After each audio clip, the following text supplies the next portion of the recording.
Most recognizable franchises, faces forever a part of pro football tradition. To modern history, the silver and black are back. They're in the playoffs for the first time in 7 years, spirited by head coach John Gruden's menacing watch. The 11-3 Raiders are once again a team of high regard. Led by MVP candidate Rich Gannon, the Oakland Raiders are driving toward their first division title in 10 years. Oakland in Seattle next.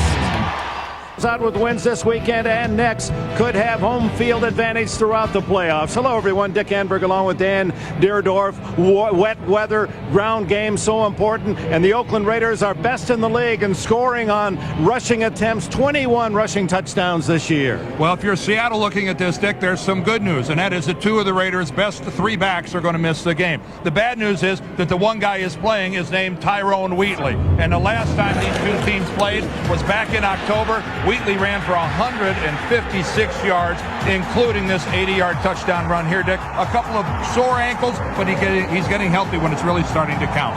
And for Seattle to win, they need big plays out of Jon Kitna, their quarterback. Unfortunately, the Seahawks have had a measure of giving up the big plays. Yes, they've made their share of mistakes like all losing teams. Jon Kitna, really a question mark as to whether he'll be back next year. The one thing, though, this Seattle offense can count on is the emotion and the production that they'll get from Ricky Watters. No surprise here, Dick. Another 1,000-yard season for the talented Ricky Watters. Seahawk fans hoping that Watters can sing in the rain today and upset the rivals from the South, the Oakland Raiders.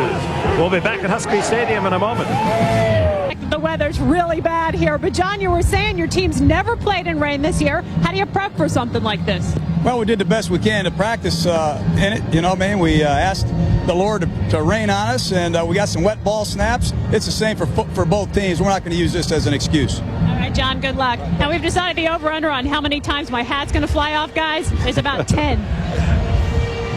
37-year-old Jon Gruden. Earlier, the Raiders dominated Seattle 31-3, knocked both of the quarterbacks out of the game, Brock Huard and Jon Kitna. Kitna came back in, but he couldn't even call pass plays. He didn't know where he was. You heard John Gruden tell Bonnie about they got wet ball snaps during the week. You're going, what the heck is that? What they do is they actually keep a bucket of water out on the practice field and dunk the football into the bucket of water before the center quarterback exchange, trying to get Barrett Robbins and Rich Gannon accustomed to handling a very sloppy and a very wet football. It's a smart thing to do.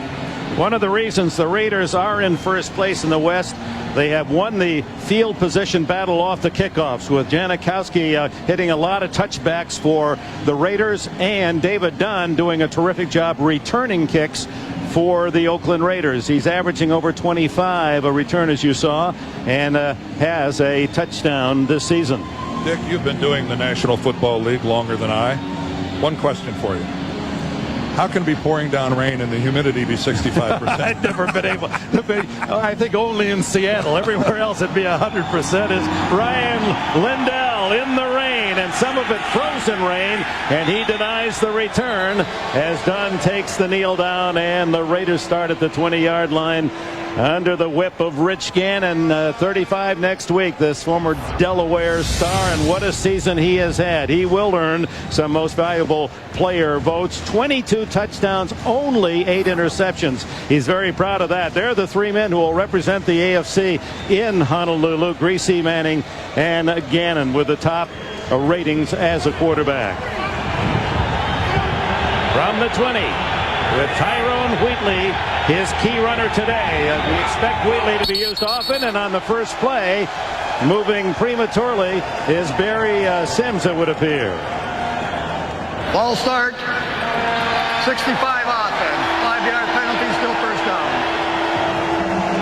While it's a late arriving crowd, there's still plenty of noise, and here's the starting lineup for Oakland. Sims, Wisniewski goes to his 8th Pro Bowl. Robbins, Collins, Lincoln, Kennedy. Some thought he should be going to Honolulu. Wheatley, the top runner, closing in on 1,000 yards. Crockett, the great Tim Brown with Chet outside, and the tight end is Ricky Dudley. Brown in motion, and the toss to Wheatley. And he is met rudely for a loss at the 13-yard line by Anthony Simmons and Chad Brown.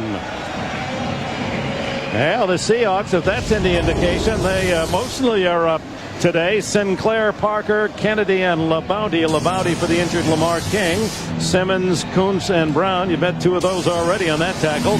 With Sean Springs and Willie Williams at the corners. Bellamy and Joseph the safety.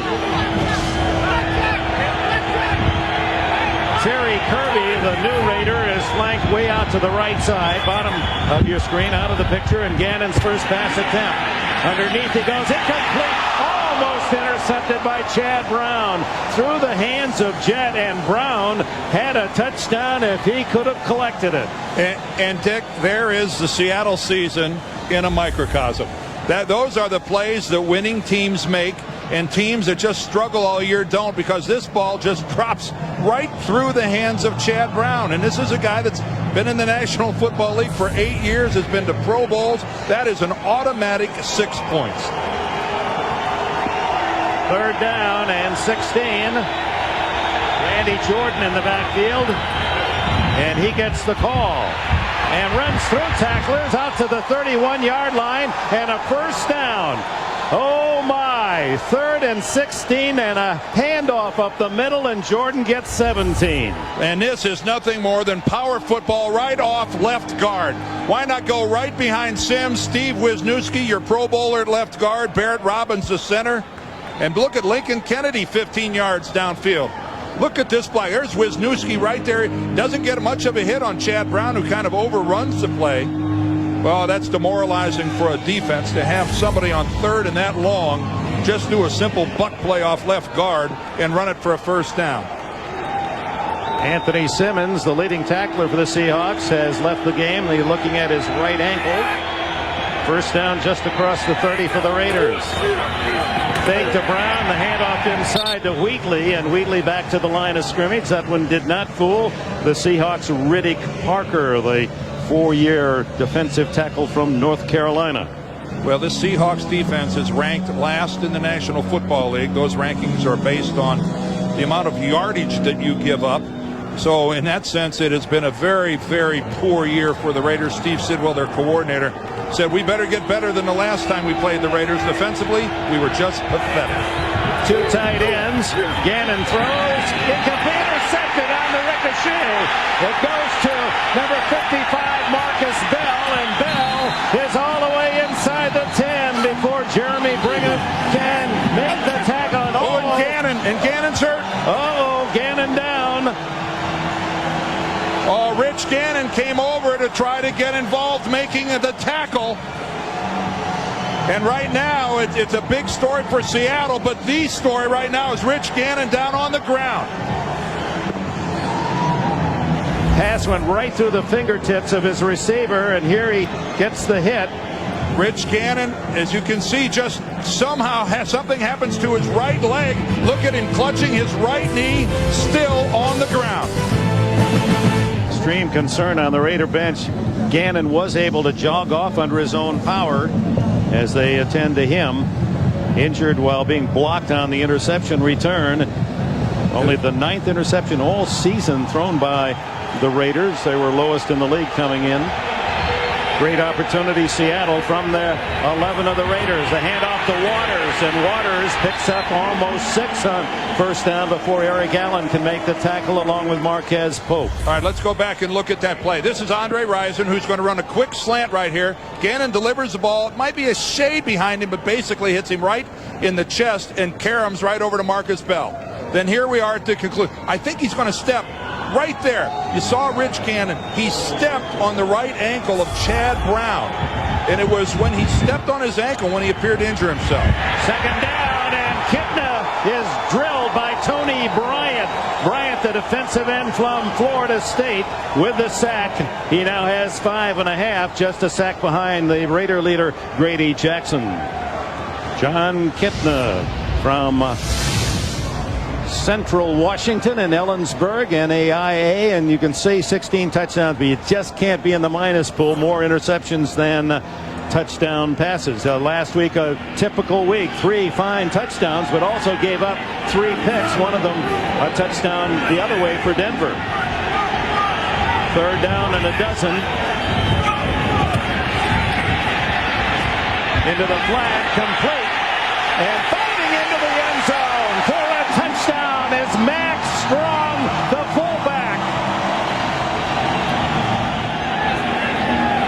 try for point by Ryan Lindell with the punter Eagles holding, and with the interception by Marcus Bell. Lindell sends it toward Dunn with the wind at his back. He gets it to the goal line, and here comes Dunn.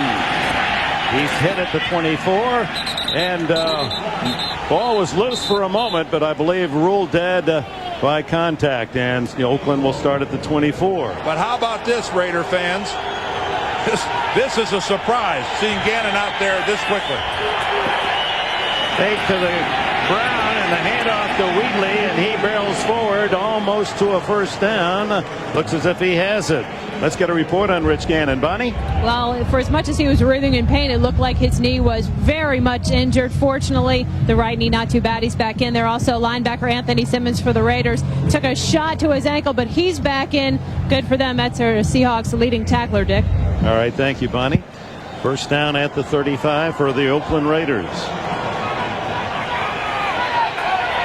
Crockett out on the wing. Tim Brown yelling someone's in the wrong position. Gannon has time to execute the play and gives to Wheatley. And he's met right at the line of scrimmage by Anthony Simmons, who has played terrific football this year. This #1 draft pick out of Clemson a couple of seasons ago. You could almost call that a dead play. When you see that much confusion prior to the snap of the ball, seldom does it go for much of anything. Crockett and Tim Brown could not figure out the right formation to that side. They were confused, I think, because they had a tight end to that side, which means both of them had to be off the ball. This Anthony Simmons, get used to him. He's going to be a Pro Bowler in the future. And again, Gannon changing the formation now into the eye with Wheatley. And he gets the call, and he's hit immediately. No gain again as George Coons, who played for Mike Holmgren with the Green Bay Packers, the middle backer for Seattle, makes the stop.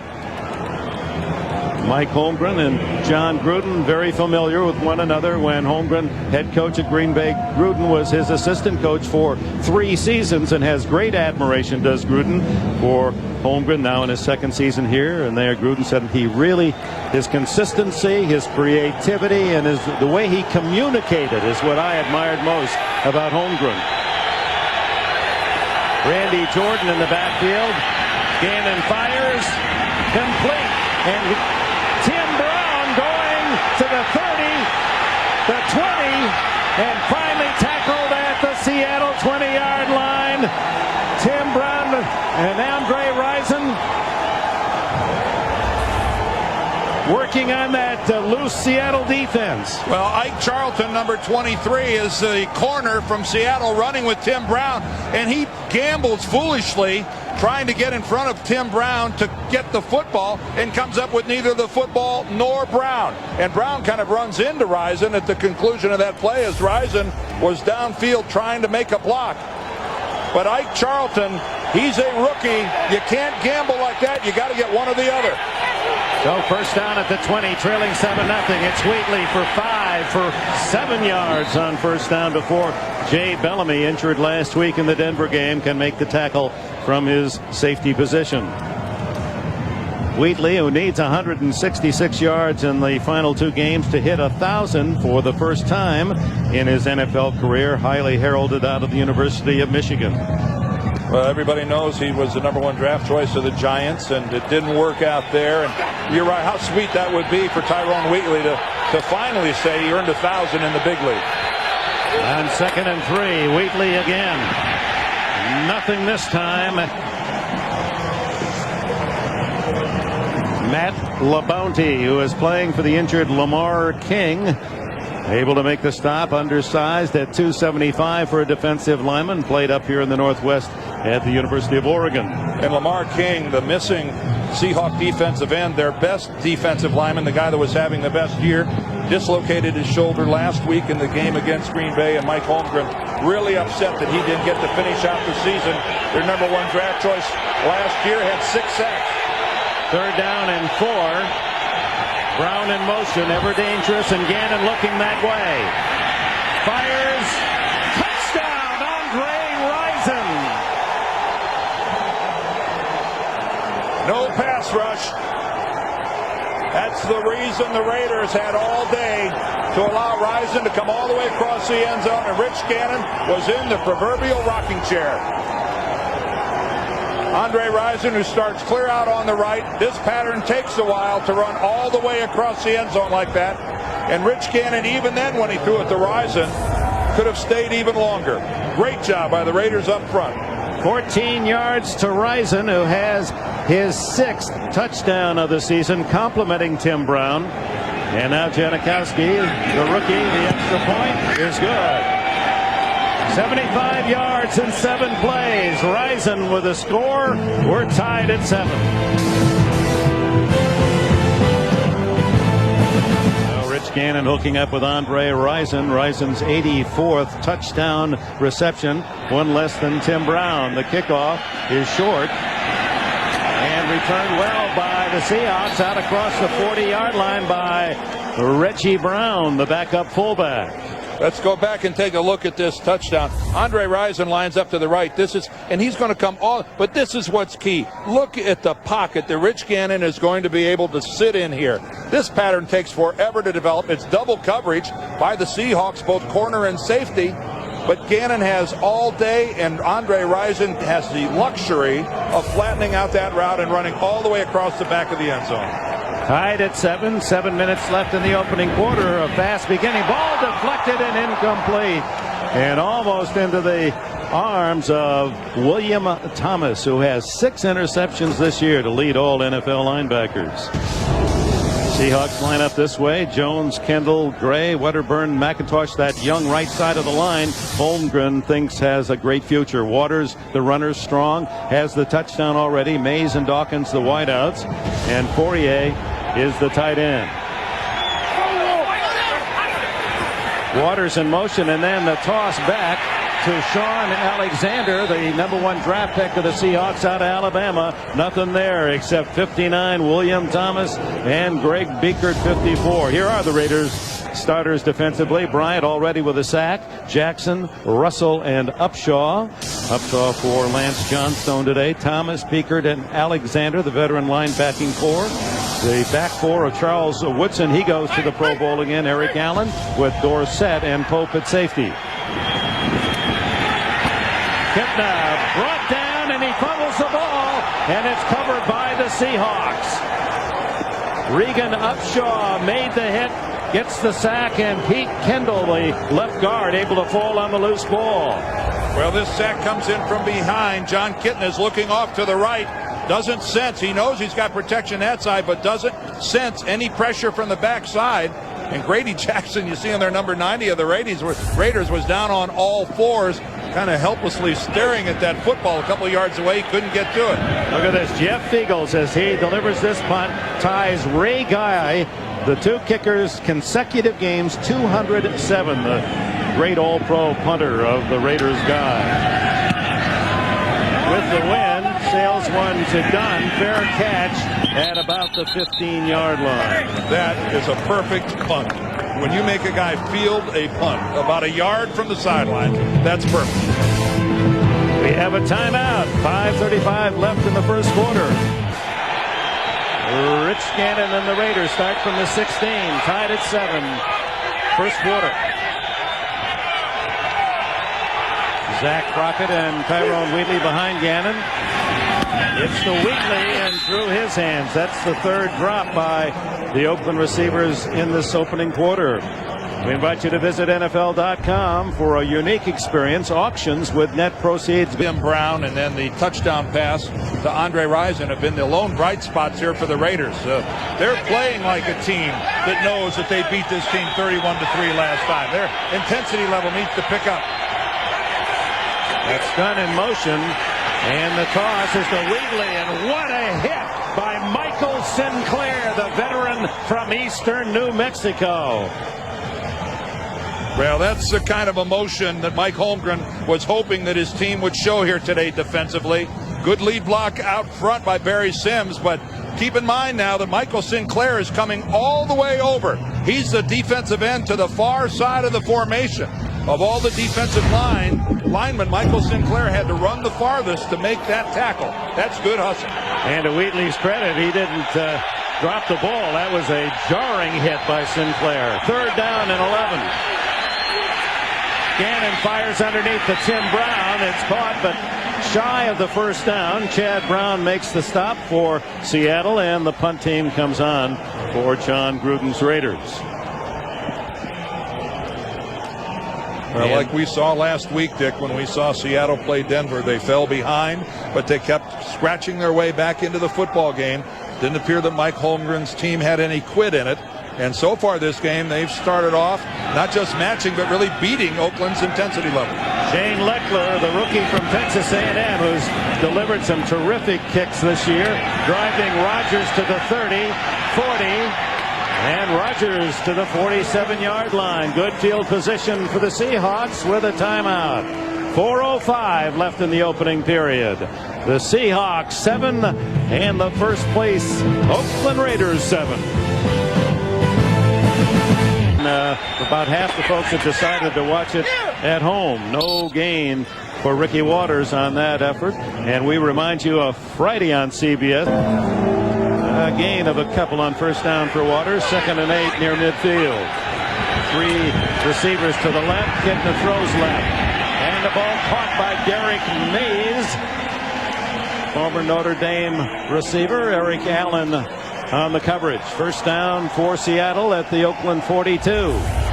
And a good, precise little hook pattern here by Derek Mays. You see, he really tries to sell the deep route, and he does. He gets Eric Allen to turn his shoulders and start his run to cover the deep pattern. The minute he does that is when Mays breaks it off. The ball from Kitna already in the air. Fake to Waters, and the throw. What a catch! A tough catch by Sean Dawkins, the 6'4" wide out. He had to reach back and grab a hard, wet football. Again, now we just work to the other side of the field. Charles Woodson, the corner, to this side, but that's just a superior catch by Dawkins. That one was hot, high, and to the outside behind him. And look at him go back and snare that. All hands and fingers on that grab. Dawkins leading the Seahawks. That's his 58th catch. Here comes Ricky Waters. Can't turn the corner. Cuts back to the 28-yard line. Ricky Waters, part of the Notre Dame national champions in '88, a #1 pick by the 49ers at San Francisco, at Philadelphia, at Seattle, 1,000-yard rusher. He has been a solid pro. Yeah, he really has, Dick. Take a look at that. Today is 112th consecutive start. That hasn't come easily this season. Ricky's been bothered by a sprained big toe. He's gone through several weeks where he doesn't practice at all. This week he got 1 day of practice in, but he is a gamer and he starts. 2nd and 8 for Kitna. Screen it to Waters. And he's close to a 1st down. Grady Jackson, number 90, trailing the play along with Greg Biekert. Make the tackle. Dorsett was there as well. Well, this has always been a trademark of Ricky Waters. He has wonderful feel when it comes to running the screen. Chris McIntosh, the tackle to that side, boy, did he make a good block, and then Wedderburn out front with a lead block. But Ricky's always had a sense of timing on letting his blockers clear in front of him, let them get out there and put a body on somebody before he makes that slash back to the inside.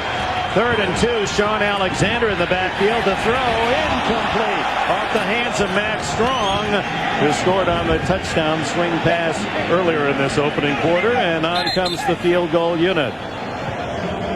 And the way the wind is blowing here at Husky Stadium, the Seahawks and Lindell will have the wind behind them.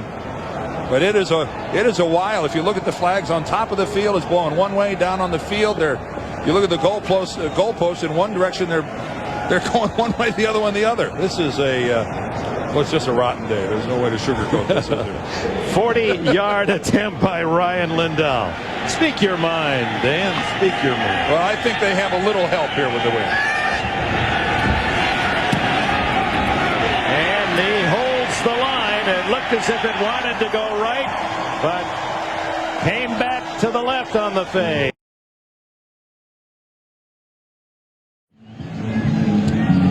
The luxury of having the wind at their back for Seattle will end in 58 seconds. This one, a short kick to the sidelines, done. Stays in bounds.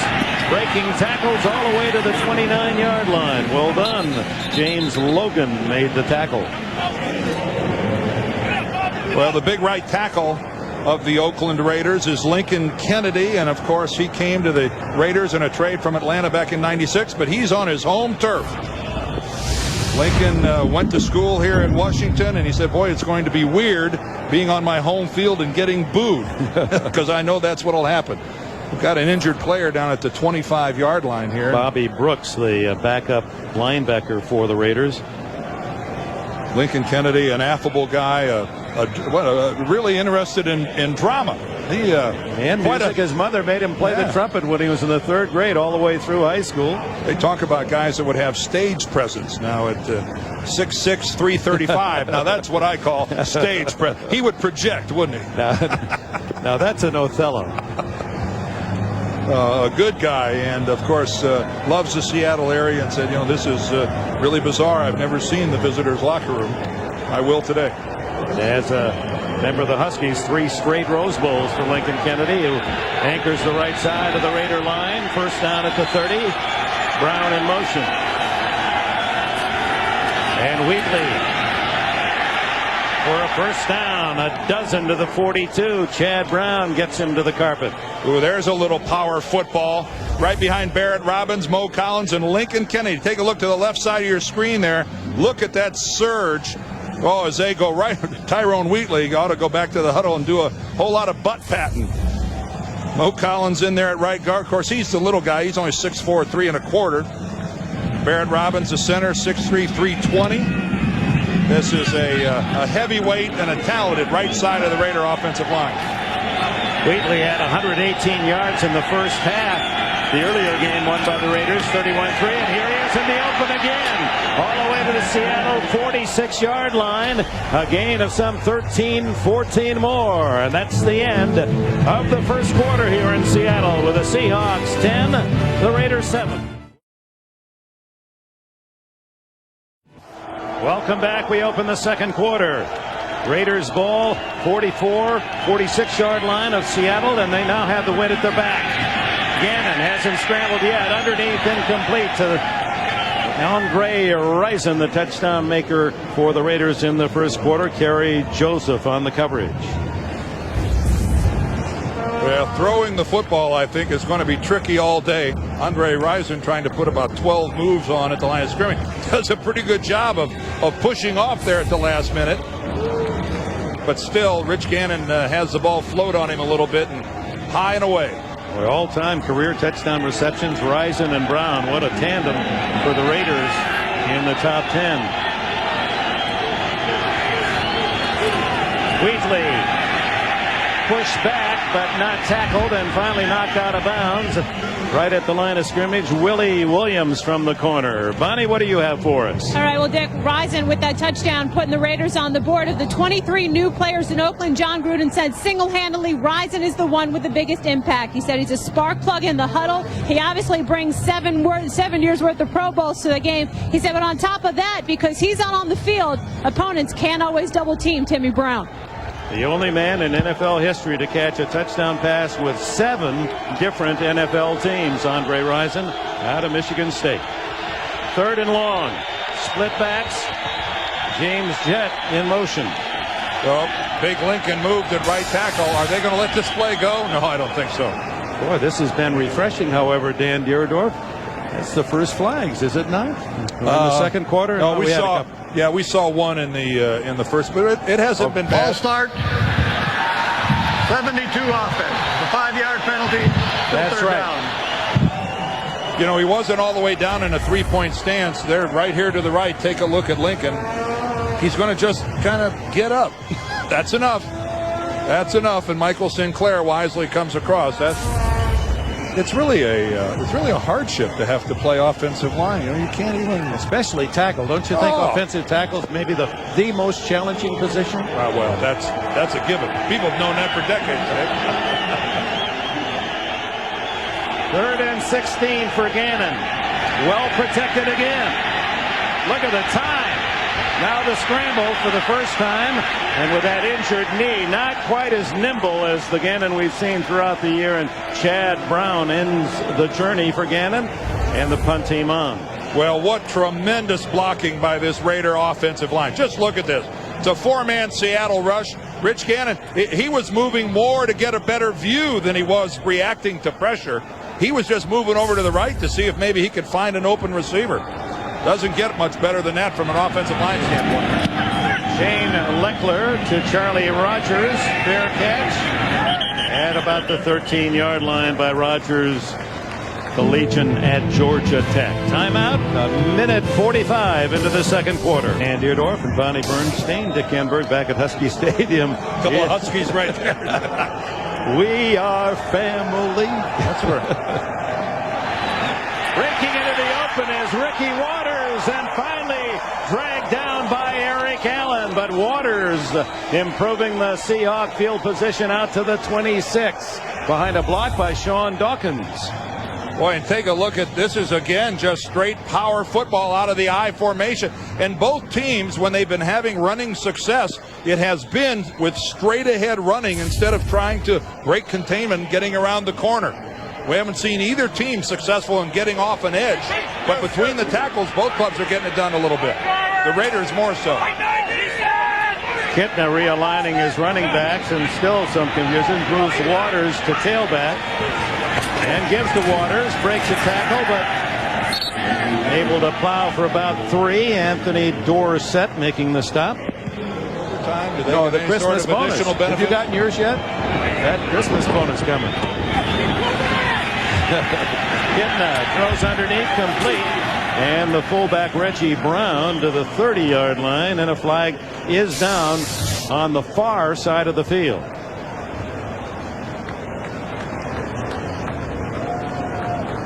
Offside against Oakland.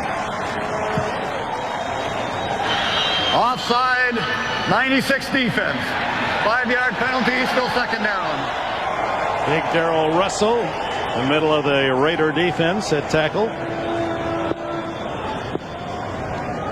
John Gruden yesterday, as we talked to him, did you have a feeling that we got a taste of his pregame pep talk? I mean, he was fired up already. Well, what did he say? That we have no weak minds and no distractions.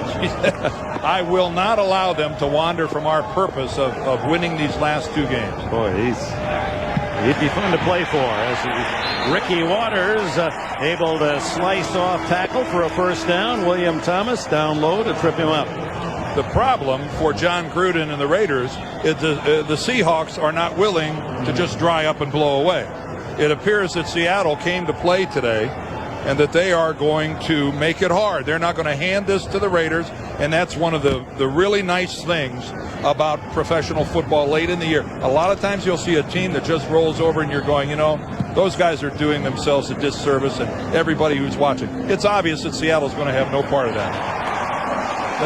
They're going to fight this thing out, and the Raiders better figure it out. Holmgren thought he had a bad spot, but it was enough for a first down anyway. Mike now 52, and as we said earlier, he used the expression, we're going to have to prune the trees after this season. He feels with a couple of first-round picks next year and some money for up to 3 free agents that he's going to be able to fill the recognized holes in this 5-9 season. First down, and tackled in the backfield is Ricky Waters by Tony Bryant of the Raiders. Well, that's a defensive end who's just going to take a knifing move to the inside, and that's just a whiff if you're an offensive tackle. You're trying to block that defensive end, and Tony Bryant just took a huge inside move, and he ends up, you know, if it's a toss to the outside, you've guessed very poorly. If, like it was a play right there off a right guard, you're right in the guy's face. 2nd and 11 for Kitna, who rolls and throws over the head of his intended target, Max Strong. Greg Biekert covering for the Raiders from his middle backer position. A lot of Raider fans here. They estimate about 10,000 here to support the Oakland cause. Well, it's been a while. You know, the last time the Raiders made the playoffs back in 1993, as hard as that is to believe, 6 full seasons sitting at home watching everybody else play after Christmas. After their illustrious history over the years, that was a long dry spell. And they haven't played in Oakland in a playoff game for 20 years. The last time they were in the playoffs at home, they were the Raiders of L.A. Flag down as the pass incomplete, intended for Ricky Waters. Roderick Coleman applying the pressure for Oakland. And again, this flag thrown clear across the field, so it had something to do with the line of scrimmage, and another offsides. That's almost a mental error in the category of the head coach. Offside, 96 defense. Same That's man. a 5-yard penalty, still third down. Russell again. Well, Darrell Russell just trying to beat the snap count. That's all we're talking about. He's trying to anticipate the snap count. Here's Darrell Russell right here. Watch him leave just a fraction early. Watch him go right there. That puts him into the neutral zone when the ball is snapped. Howie Long was as good at that as anyone without getting penalties. And Alan Page, another one that comes to mind. Kitna then to throw. Nobody there. Between Waters short and his receiver Long. Waters short, receiver long. I think we can see the curvature of the earth from up here if we really look closely. We don't want to complain about our environs here, but it is high. This is the highest I have ever been to cover a football game. The seagulls are flying below us. David Dunn back at the 15 as Eagles to punt. Raiders have blocked some kicks this year, and they get this one. And it's out of bounds at the 23-yard line. Bobby Brooks. Bobby Brooks, who was injured earlier, smothers it off Eagles' foot. And Bob Casulo, the special teams coach, goes nuts on his sidelines. Boy, that'll make your day, won't it, Bob?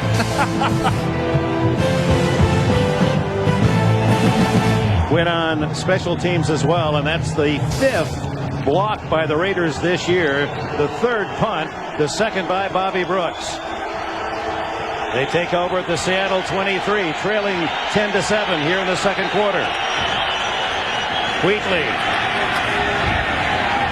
to the 20-yard line. Let's go back to the block punt. All right, first of all, it's going to be a high snap from Darsh. And you see Fiegels has to go up for him, but right up the middle, right there, number 55, Brooks gets it with his left hand. He's going to be, he's going to be stabbed right there by Kerry Joseph, the personal protector, but he doesn't stab him enough to get it. Well, and Fiegels, frustrating for a punter. There's nothing you can do about it. First block punt this year, Dan. Yep, you just try to get rid of it as quickly as you can. 2nd and 7, and it's Wheatley plowing for 4 more, nearly 5. Anthony Simmons and others for Seattle. And 3rd down. 3 new faces come into the Raider huddle. Well, and the Raiders now, with Wheatley coming out of the game, are going to go into a spread formation. But it really has been a combination that the Raiders, because of injuries, haven't been getting to use as much as they wanted to with Wheatley and Napoleon Kaufman. Kaufman's out of this game because of a knee. Wheatley's missed his share. Together, they're a formidable duo. On 3rd and 2, Gannon to throw for it. Plenty of time. And then he scrambles for the first down at the 10-yard line. And that's what Gannon has done all season long. You cover his receivers, 3rd down, and he still picks up the first down. A young Rich Gannon just ran. He got back there and he just loved. But this is running from necessity. And what he does so often is just move the chains.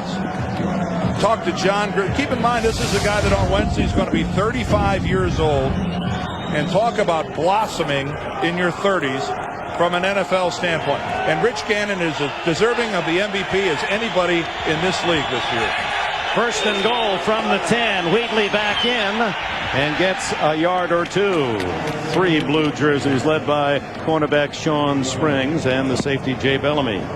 The first 2 guys that come to my mind, Dick, when I think about league-wide MVP, Rich Gannon is one of them. Marshall Faulk with the Rams is another. There's a guy that just can't do any more for his club. And, I'm sure other people get noticed, but when you really break down what Rich Gannon has done for the Raiders, this guy, keep in mind, he's the only quarterback that has even completed a pass for the Raiders this season. He's second to Donovan McNabb of the Eagles in rushing. Nearly 500 for Gannon. Second and goal. Again, all day to throw. And incomplete. Intended for Tim Brown or Ricky Dudley. They were both in the area. Tim Brown, what a classy player he has been from day one in this league, and now nearing 850 career catches. He's played in 123 straight games. He's been around so long, a lot of folks forget he set all of the punt return records for the Raiders before they finally relieved him of that duty and made him full-time wide receiver. Third and goal. Gannon gets away from one, but not another. And that knee, no question, that slowed him down. He would have been in for a touchdown on a healthy knee. I could not agree with you more, Dick. No question. But at the 5-yard line, when he breaks the tackle at the 10, I think this is an automatic touchdown. I don't think there's a... Watch Rich Gannon. He's going to leave the pocket, come right at us. And right there at the 10, I thought it was a given. But he comes to a stop, and Jay Bellamy, the safety, it comes over and put a pretty good hit on Gannon. He doesn't wrap up. But I thought Rich Gannon was in the end zone for sure, and there's no doubt he's favoring that right knee that he injured in the first quarter. Yeah, this no more than an extra point. This field goal try by Janikowski to tie the game. 20 yards.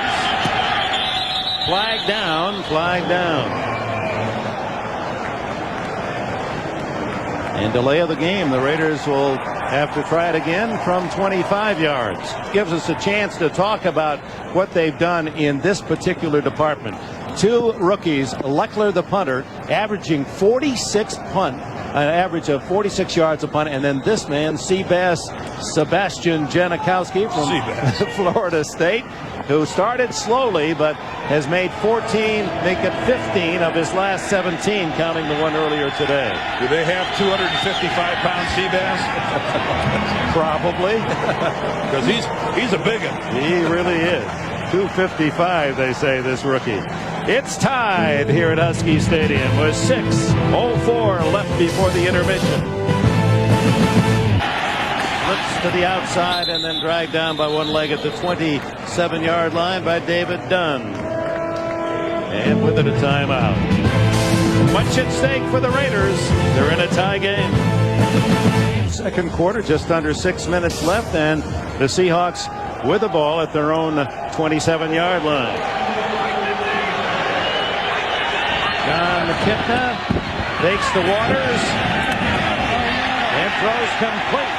Sean Dawkins flagged down at the 35. William Thomas reaching in to make the stop. Did he get a piece of the face mask? Eric Allen had the coverage initially on Dawkins, and one of the two got a hand on the face mask. 21 reading his lips is Eric Allen. Bernie Kukar looked like he said number 21. This ought to tell us that's Eric Allen there to the left. Just locked up one-on-one. And again, Alec kind of leaning downfield, Eric Allen. And yeah, oh boy, he gets it pretty good. That was close to being the 15-yard variety. That's a good example, though, of how big and strong Sean Dawkins is. First down at the 41. Waters couldn't quite get outside away from Elijah Alexander. And short gain on first down. Well, we were talking earlier about how far above the field we are. You can see that rain. That's not even making it to the ground. That's evaporating. Half rain, half snow, and freezing ice. We are. That's the upper deck. Yeah, keep going. You get a good example. You take the highest seat in this stadium. We're probably 30 or 40 feet above that. Swing pass to Waters. And again, Elijah Alexander with a sure tackle. Well, we're up here and she's down there. Bonnie? I don't care how far up you guys are. I can assure you the weather in that booth is better than it is down here. Although the winds have calmed down considerably. I'd say, I'm not a meteorologist, but I'd say that there have been gusts of up to 40 miles an hour. And John Gruden and I were trying to figure out before the game, hey, if I win the coin toss, which way should I kick? And we just decided, the wind's going across the field, so it doesn't matter either way. Well, the forecast, Bonnie, as we all know, is for maybe even like 40-mile-an-hour winds, maybe even higher today. So we've gotten lucky so far. 3rd and 8 down the middle, complete. And a first down to Darrell Jackson. And this talented rookie from Florida. Oh, they're waving it off. They're saying they trapped the ball as William Thomas on the coverage. Jackson leads all NFL rookie receivers in catches this year. Now, this was team officiating, initially ruled a catch. Oh, and that's a good call. No question. You hear the crowd in the background reacting to the first replay they saw, but Darrell Jackson did not control that football.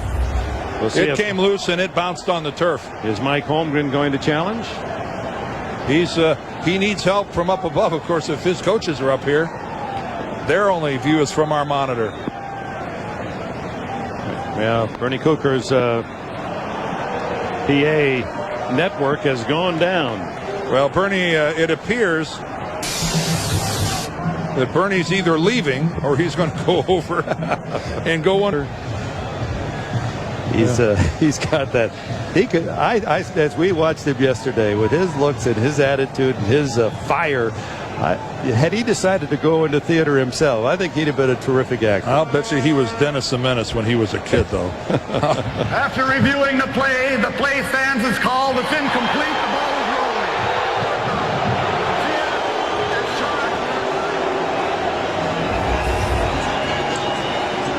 No question, this was as easy of a replay as Bernie Kukar has had in quite some time. So Jeff Eagles comes on. His last punt was blocked by Brooks as Brooks stormed up the middle. David Dunn back at the Raider 10-yard line. Eagles kicking into the wind. Jean-Philippe Darche, a good snap this time. Wobbly boot. Fair catch. Oh, that's going to be a penalty against the Raiders. And there are the flags at the 17-yard line as Ike Charlton ran into Dunn.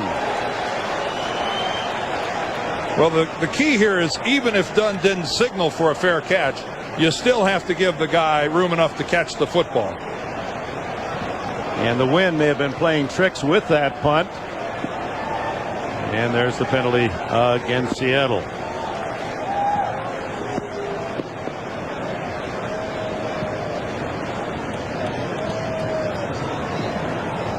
Interference on the kicking team, number 23, 15-yard penalty, first down. That'll really improve the Oakland field position out across the 30. All right, that's a legitimate fair catch signal by Dunn, but the reality of it is, even if he didn't signal for it, you still can't run up and hit him like Ike Charlton just did right there.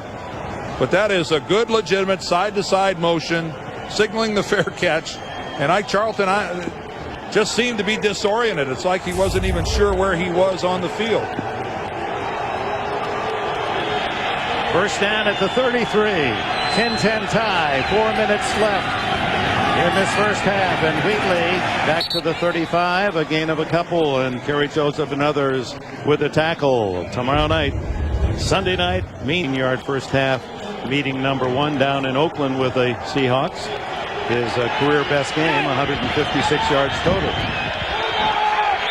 What Seattle gives up routinely are big plays, and that's what they have to fight against now.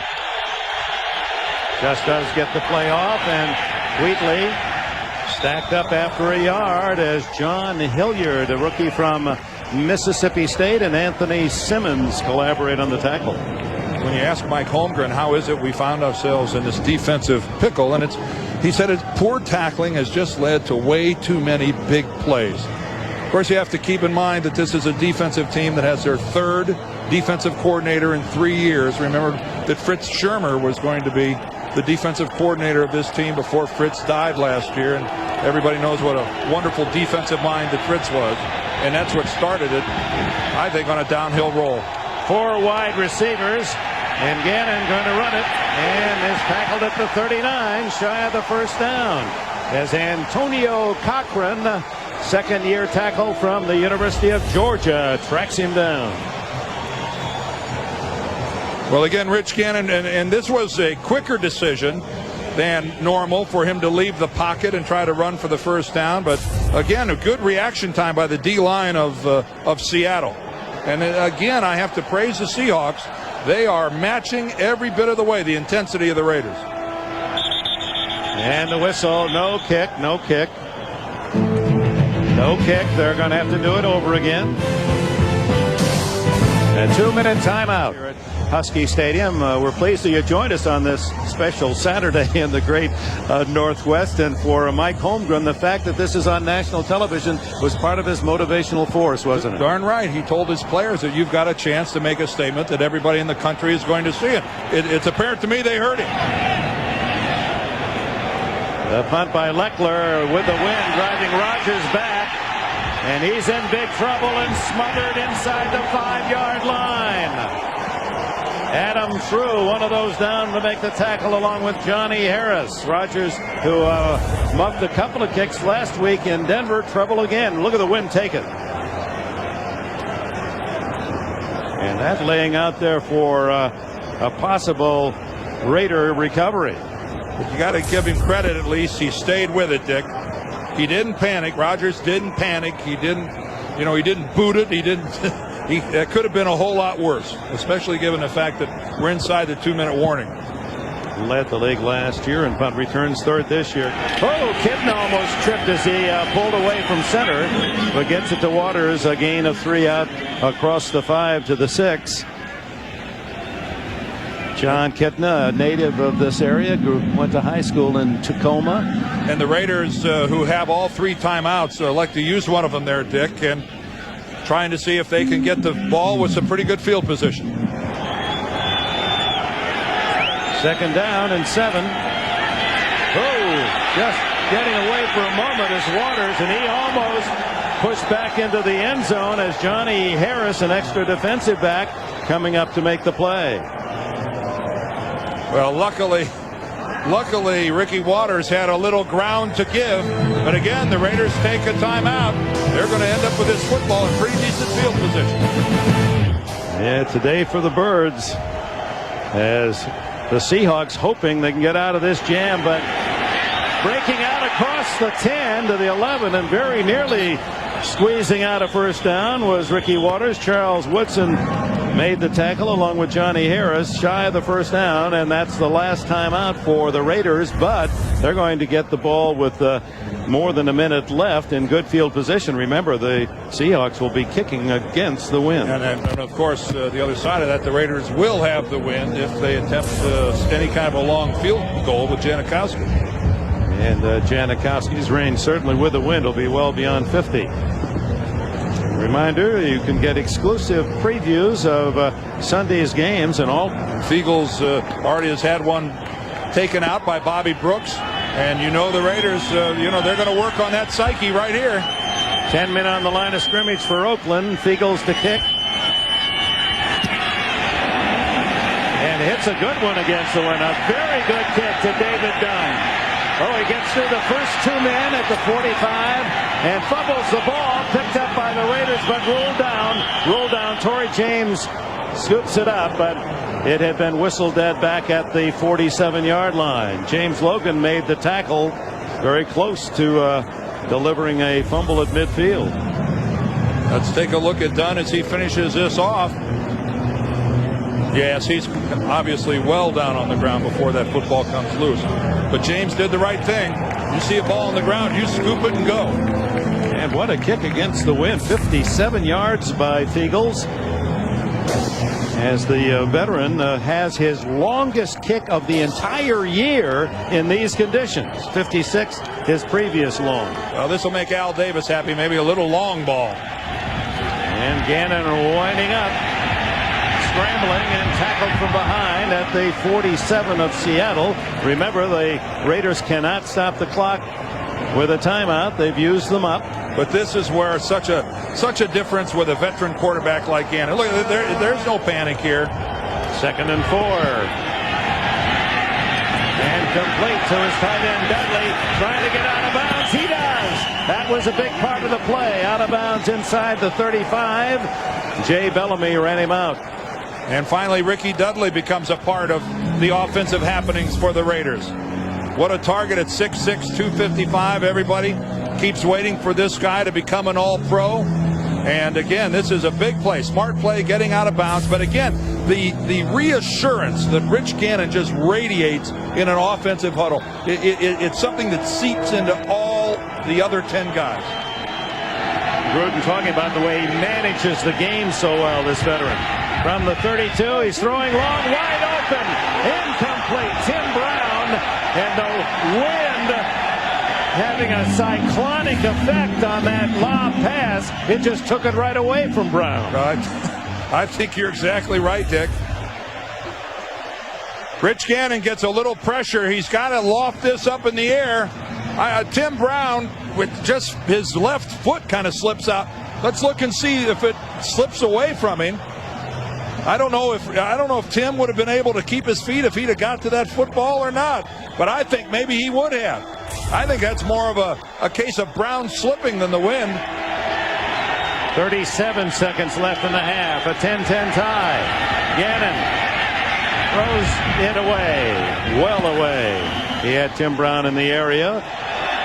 It's Tim Brown. You got to keep your eyes on him in motion. The pump and the throw down the middle to Brown. Incomplete. Almost picked off by Reggie Tongue. Leaping in front of Brown. Boy, and that looked like Reggie Tongue's football all the way. I think he's got both hands on this. He's going to read this pattern and break in front of Tim Brown. And no, that would have been a tougher interception than it initially looked like. That was just a good, solid play by Reggie Tongue. He didn't bite on that pump fake the other direction. It will be then a 50-yard field goal attempt to take the lead by Sebastian Janikowski. He's kicked 154, as you can see, earlier this year. It's hooking and no good. Wide to the right and short. Yeah, it was way short. That field goal not only was way offline, it was that baby was a good 5 to 8 yards short. This is the one where if you're a golfer, you hope it bounces off the trees and comes back into the fairway. Know the feeling. Been there, done that. So, and they get the ball at the 40-yard line, the spot where the field goal attempt was made. Kitna underneath, incomplete. Ricky Waters over the middle. Beekert covering. Football this weekend, but next Saturday, a reminder, CBS, the ball around the center. Chris Gray having to really stomp on it. The draw play to Waters, and Waters breaking tackles. He's to the 40. He's inside the 35-yard line, and a timeout with 6 seconds left in the half. Boy, there's a call by Mike Holmgren. But let's face it, if Ricky Waters gets tackled at the line of scrimmage, this place erupts in boos. But look at it now. Now here's a call that may end up giving his team a shot at a lead at halftime. But this is one where the boos come down from the upper decks if Ricky Waters doesn't get more than a couple yards. And now it's Seattle with a chance at a long field goal in the lead at halftime as rookie Ryan Lindell from Washington State. He grew up in Vancouver, Washington, so he's well accustomed throughout high school, college, and now as a young pro to these conditions. But this length, it would be his longest. And 52. The danger here is you try to drive a long field goal low. Watch out for the block. It is good. Good. Oh, my. Not a bad call, Mike, with that draw. Why? I think the advantage is always it goes to the more talented team, and that's the Raiders. And they should win this football game. But right now, as we look at the halftime statistics, you see that the Raiders are running the ball effectively, but Seattle will not go away. And of course, the one Raider turnover resulted in a Seattle touchdown after that interception. So you have to commend the Seahawks, Dick, for the way they have played with emotion, the way they have played hard. They have nothing to gain from winning today's game other than respect. And remember, the Seahawks are last in the NFL in defense. They've allowed more yards than anyone. The Raiders unable to take advantage as far as Kerry Joseph and Charlie Rogers line up to receive the kickoff, and we're underway in the second half. It spins down to Rodgers at the 5. And he's out to the 30, the 31-yard line. Hit by David Dunn. Here are the scoring plays first half. Strong on the reception. And then Andre Rison, after great pass protection, Rich Gannon gets a wonderful look. And that now it becomes a field goal contest. Lindell from 40. Janikowski is going to come right back from 25. And then this one that closed out the first half and surprised everybody. Lindell drilling one from 52 yards into the wind. Like trying to watch the game from a shower here. Oh, that was your home shower.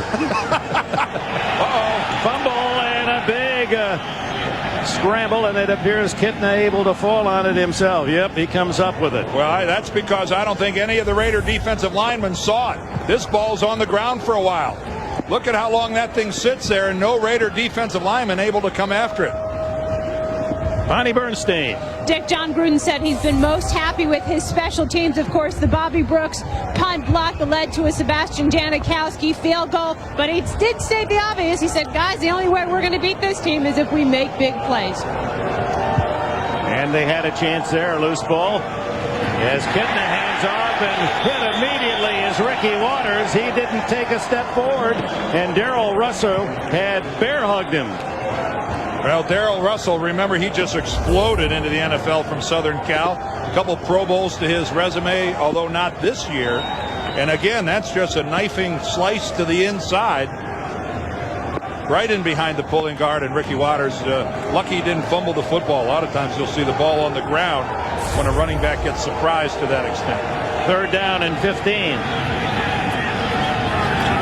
And it's Waters on the draw. Play that worked so effectively at the end of the first half that set up the long 52-yard field goal, but not this time. Greg Biekert and Josh Taves with the stop.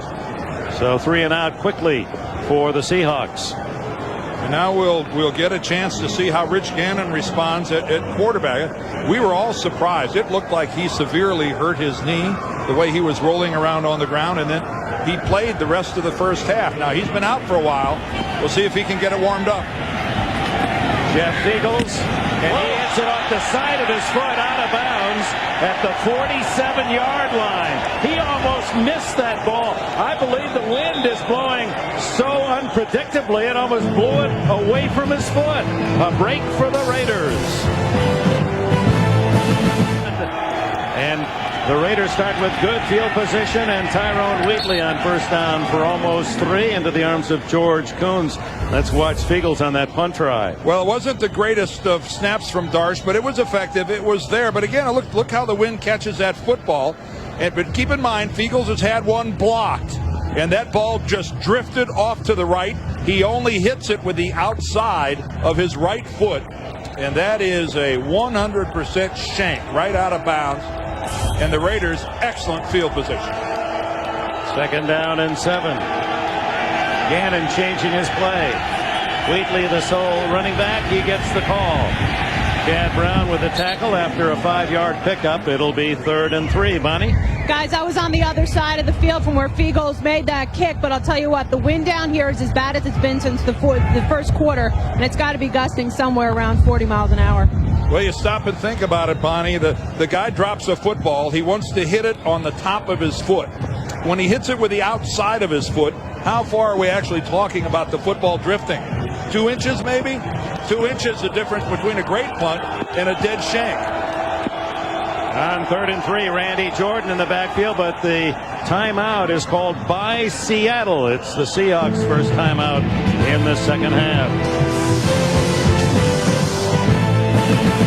Driving rain now in Seattle, challenging the players and fans.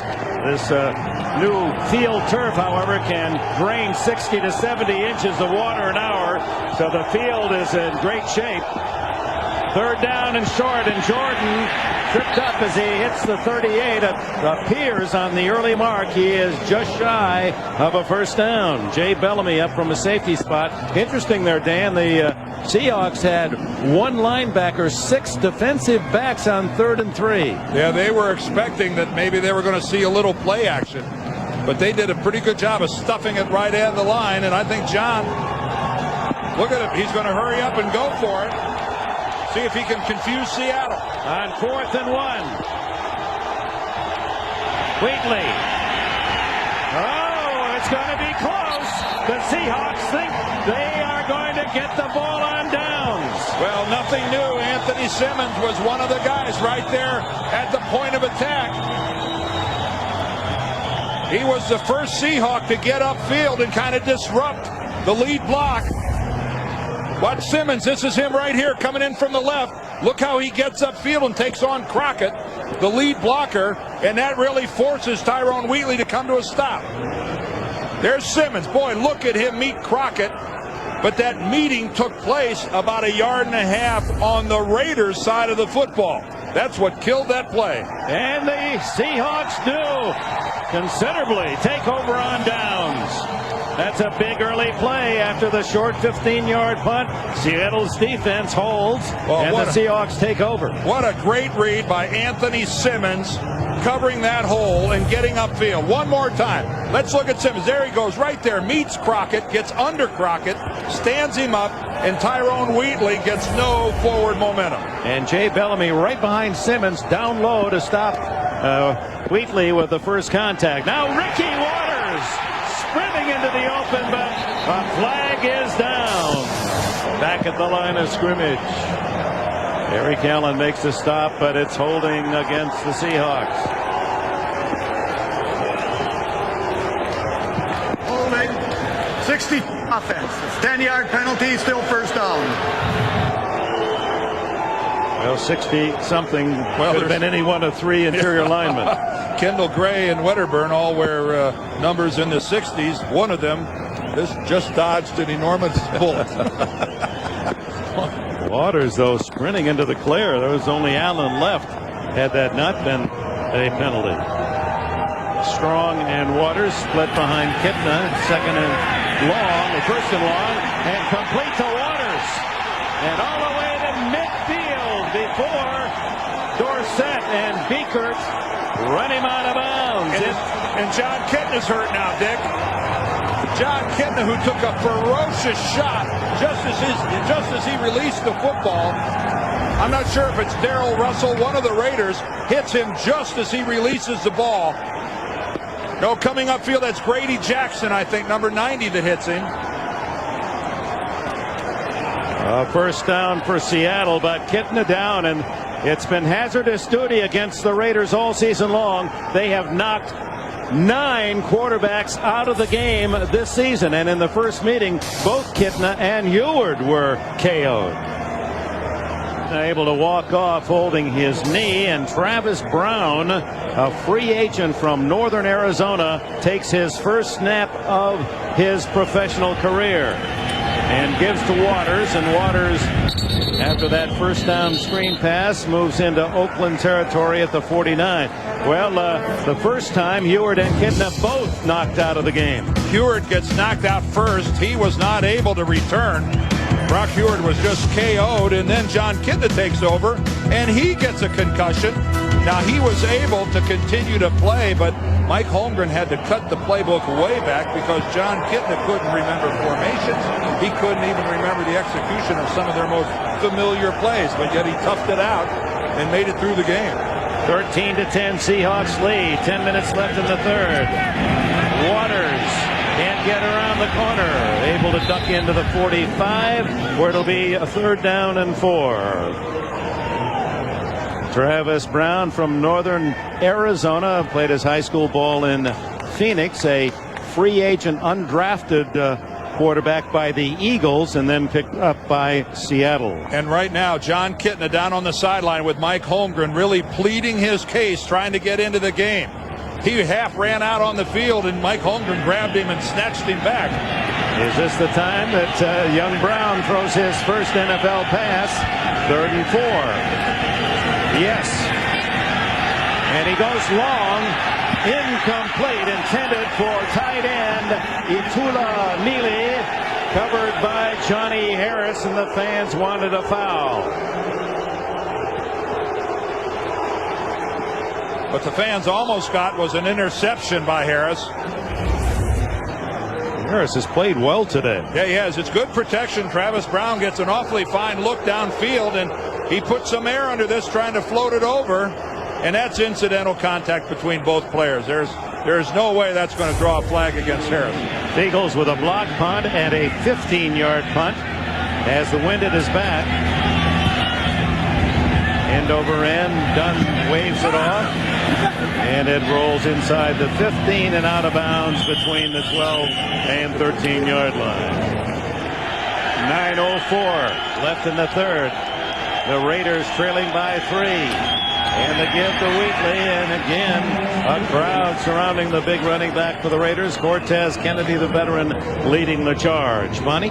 Dick, John Kitna, bruised right knee, probable to return, but the Raiders have given him problems this year earlier when he got knocked out with a concussion. He said it was so bad he actually forgot the plays. It wasn't until 15 minutes after he had the concussion, but it got to a point where he couldn't remember anything the offense had implemented during the week, and he actually had to call a timeout in that game back in October just to try to get his senses back about him. It appears that he wants to be back in there. Meanwhile, Rich Gannon on 2nd and 7. A lot of time again. Now throws wide open and incomplete as he hits his tight end Ricky Dudley, but Jay Bellamy puts a hit on Dudley and jars it loose. Well, he does put a good hit on Dudley, but this is a pass that Ricky Dudley just has to hold on to. This is what you get paid to do. Look at that, wide open, a great throw from Rich Gannon. You're 6'6", 255. That's a routine catch. It should be a routine catch. Again, that's mistakes like that are really holding the Raiders back today. That's not a bad weather. That's just not paying attention. And Gannon now is 4 for 13 passing on 3rd down. Out of the pocket, incomplete. Tim Brown, and there's the late flag. Brown is very good at that. Willie Williams on the coverage, and Brown immediately looking for a flag, and an official far downfield accommodated.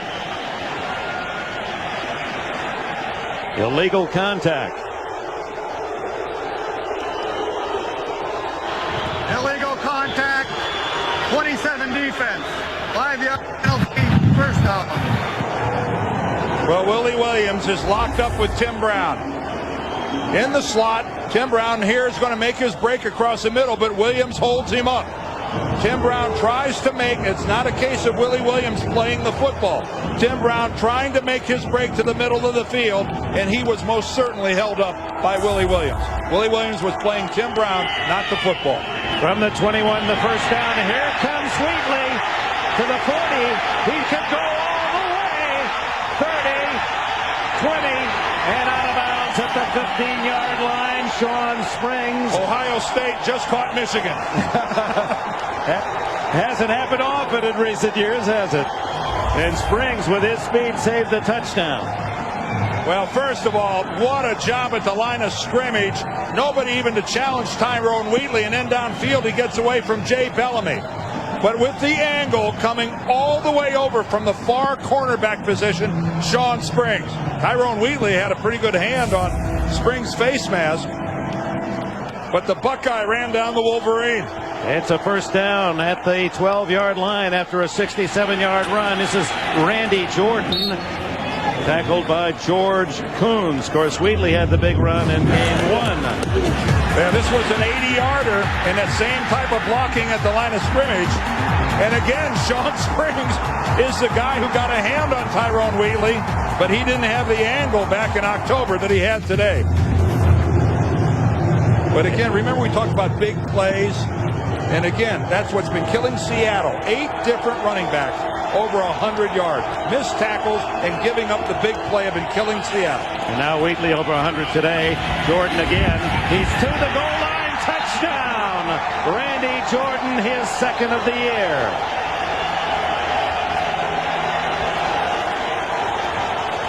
And that's good power football. Right off left guard, Steve Wisniewski. Robbins, there's Wisniewski, 76. Zach Crockett with the lead block. Barrett Robbins, the center. Boy, that's just power football. That's old-fashioned Raider football. Smash mouth into the end zone. And Jordan, one of 5 different tailbacks used by John Gruden this year, has his second score. Janikowski's try for a point. Bad snap, but the kick is through. So that touchdown brought some groans from Tennessee and from Denver as Oakland claims the lead. Raiders back in front.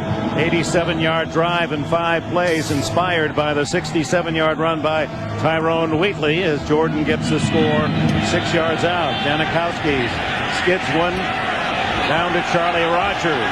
20, 30, 40, and he's all the way to the Raider 48-yard line, but a flag and another flag is down. These flags came in very late. These flags came in at the conclusion of the run. Personal foul, a big one on the face mask. And John Kitna's back in the game for Seattle. And Seattle's going to be all the way down close to the 30. On the face mask, number 37, 15 yards from the end of the run. First down. Johnny Harris, who's had a fine game until now. There it is, the left hand. Boy, that didn't look like the 15-yard variety. Did I miss something there? That didn't look like he hit it the face mask, but he sure didn't hold it and like drag him to the ground. That's 15 yards is the call to the 34-yard line. After Rogers' solid return, Waters running up the back of his blocker to the 32 and a gain of a couple. Let's go back and take a look at the Raider touch. You know, you put a defensive lineman on this shoulder, you put another one out in this gap. That means that George Kuntz here, the middle linebacker, he's got to cover this entire hole. And I'm not sure if Dick Butkus or Willie Lanier could have stopped that entire hole. First, he's got to deal with Barrett Robbins, the center. That is asking a lot of your middle linebacker to have to plug something like that. And Randy Jordan gets the TD, and for the Raiders, nothing new. Kitna back in the game, goes in, intercepted by Eric Allen. Second is Charles Woodson. Woodson intended for Sean Dawkins. Listen to the Raider fans here in Seattle.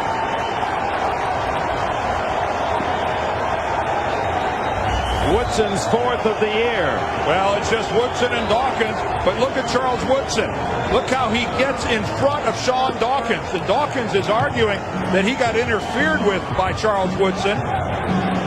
But Dawkins stopped fighting, coming back for the football. And yes, there was contact, but it was Charles Woodson who fought through to get to the football. I don't know. Dawkins is pointing down at his feet and hopping backwards. I don't know what that's accomplishing. And off to Wheatley, and he is able to move the pile forward all the way out to the 24-yard line. So the Raiders leading 17-13. They deny Seattle on the interception, and now on 2nd and 4, it is Terry Kirby. And look at the blockers out in front. They had Kirby as they had Wheatley the play before stop. And that offensive line just forges forward for a couple more. Wheatley able to make that run as well. There's Kirby, the newest of the Raiders, who's had some solid seasons. Miami in particular. There's Charles Woodson getting a rest over on the Raider bench. And nothing new that Charles Woodson goes back to the Pro Bowl. This is his 3rd consecutive one. Of course, this is his 3rd year in the league. Heisman Trophy winner. No part of the offense, so John Gruden says strictly a corner. On 3rd and short, diving for the first down is Wheatley. And the Raiders move the chains, and they are building momentum after that long run by Wheatley of 67 yards that led the Raiders to the last touchdown and the lead. Well, you get your submariners, you get your guys going up over the top. Anytime there's short yardage, but boy, the guy who won the elevation contest there was Tyrone Wheatley. Tyrone Wheatley, a big guy that, you know, at 235 pounds, looks bigger than that. 140 yards today, Dan. Well, remember, 156 in the first game. And he figured to play the prominent role in this bad weather of Seattle today. Handoff is to Randy Jordan, and he's denied as Cortez Kennedy and Anthony Simmons take care of him after a gain of a couple. Well, the Raiders now with giving them 2 yards on that carry, now at 198 yards for the day, just 8 below their total of the first game against the most porous defense in the NFL, the Seahawks. You'd look at those rushing totals, and wouldn't you think that the Raiders would just be running away with this game? But it's 17-13 with 3.5 minutes left in the third. Gannon loses the ball. It's right to the Raiders. Oh, my Sims, Barry Sims, playing a tackle, able to fall on the ball after it squirted out of Gannon's hands. Rich moving to his left, and he goes to pull back to throw. He found somebody he wanted to throw it to, and he just lost his grip on the ball. And again, there wasn't anyone from Seattle who saw it in the first second or so that it was on the ground. A fortuitous roll right to a Raider. 3rd and 10. Shovel pass complete, and it's Jordan. 50, one man to beat. Randy Jordan. Caught from behind. What a tackle by Reggie Tongue, just clipping the heels of Jordan, and we have a flag down back at the 40-yard line in Seattle territory. The play fell off his pocket. There is no penalty. I was going to say, Rich Gannon picked up that flag and carried it about 10 yards downfield and handed it to Bernie Kukar. You heard the explanation. There is no flag. There's the old shovel pass. That's not Lee Gross Cup. That's Randy Jordan taking off with that. And boy, what a fine block downfield by Zach Crockett on Bellamy. And again, like Sean Springs before, this time it's Reggie Tongue that has to save a TD. 55-yard play. And Wheatley fighting for every yard to the 11-yard line, and Kerry Joseph George Kuntz with a stop.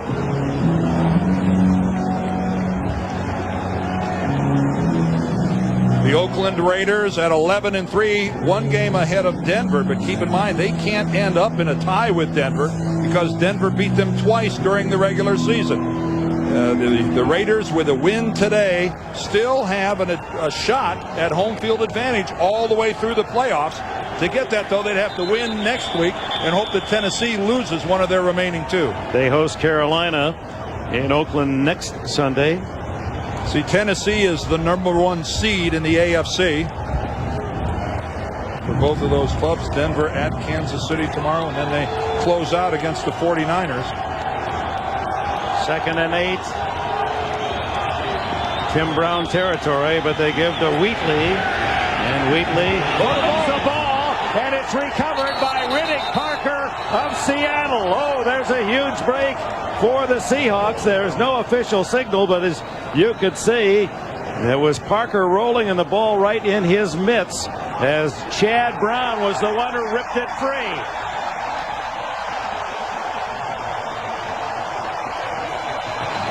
And Tyrone Wheatley is still down on the ground. Tyrone Wheatley is still lying prone.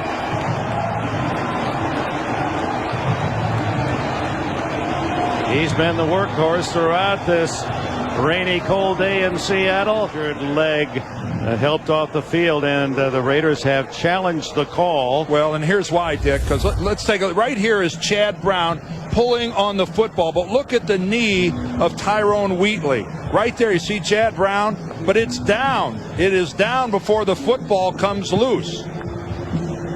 And right there, the left leg, you saw the left ankle and knee also caught in an awkward position. But I think the right knee of Tyrone Wheatley was down on the ground before the football came loose. But that, I don't think, was the knee that's hurt. I think it's his left leg, might be his left ankle, is actually the injury that Wheatley sustained. And with the injury timeout, now look like there's evidence there to overturn the call. Well, it's a smart challenge by John Gruden. I think he had no choice but to challenge that. But I tell you, a bigger importance here than this particular challenge is the health of Tyrone Wheatley. Win or lose this challenge, the game goes on. Lose Tyrone Wheatley, and that is a monster blow to the Oakland Raiders. Napoleon Kaufman already inactive, injured for today's game.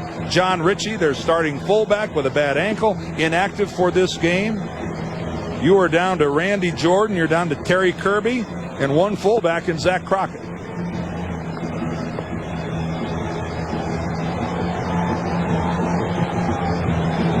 And Wheatley, who has been the leading rusher for the Raiders throughout this season. And those are the looks and the faces of concern as the Mesting call by Bernie Kukar. After reviewing the play, the runner was down by contact. His knee was on the ground before the ball came out. The ball will be placed on the 7-yard line. I think Bernie Kukar, folks, just looked at what we looked at right here. Right there, the right knee is on the ground and the football is still in the arm of Tyrone Wheatley. And that is, that's an effective use of the instant replay system. But the biggest story is right there, Tyrone Wheatley. How badly is he injured? And again, you look at that right knee and you think that's the problem, but it's that left leg.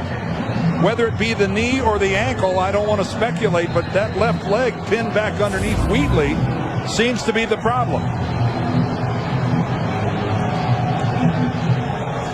Tyrone Wheatley with 145 yards today of offense.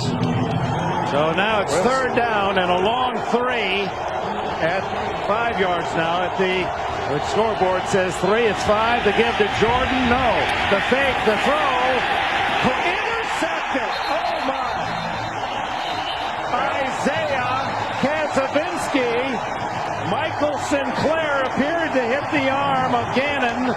And Kazavinsky, the rookie from Harvard, has hit. Leaguer, one to go to Notre Dame now from his own end zone. Kitna throws out complete to Fourier, the tight end. He fumbles the ball, and who has it? Fourier able to fall on his own error as Charles Woodson ripping at the football. This weather, we're going to see most anything. Well, Christian Fourier, aptly named right here, as this ball comes right back to him. Whoa, hate to go over to the sideline. Charles Woodson knocked that baby loose. With less than a minute remaining here in the third quarter, a gain on the play of 8. And now Waters has the first down on what should be the last play of this third period. Roderick Coleman, defensive tackle, makes the stop, and that will be the end of the third quarter here at Husky Stadium in rainy Seattle, with the Raiders leading the Seahawks 17-13. We'll return to the Great Northwest right after this word from your local station.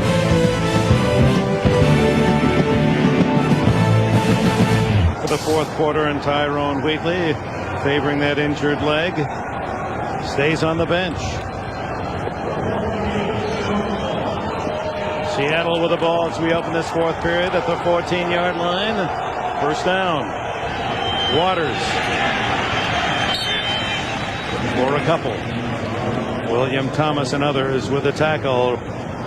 Tyrone Wheatley, what's the latest report, Bonnie? Well, they haven't really given us a definitive diagnosis. The Raiders have just said a left knee injury. A couple minutes ago, they had him laying down on one of the benches doing all of the tests to dictate whether there was any type of ligament damage. His return is questionable, but guys, the way he's been limping on the sidelines, I'd say it'd be a tough one to see him come back. All right, thank you, Bonnie. Well, Tyrone came into this game and has been working the last several weeks with a pair of sore ankles. So now he adds a knee to that. Kitna dragged down by Marquez Pope, who comes in on a safety blitz. Well, that's the way you draw it up. That's exactly the way you draw it up. Marquez Pope coming in right here, going to knife right up through the middle.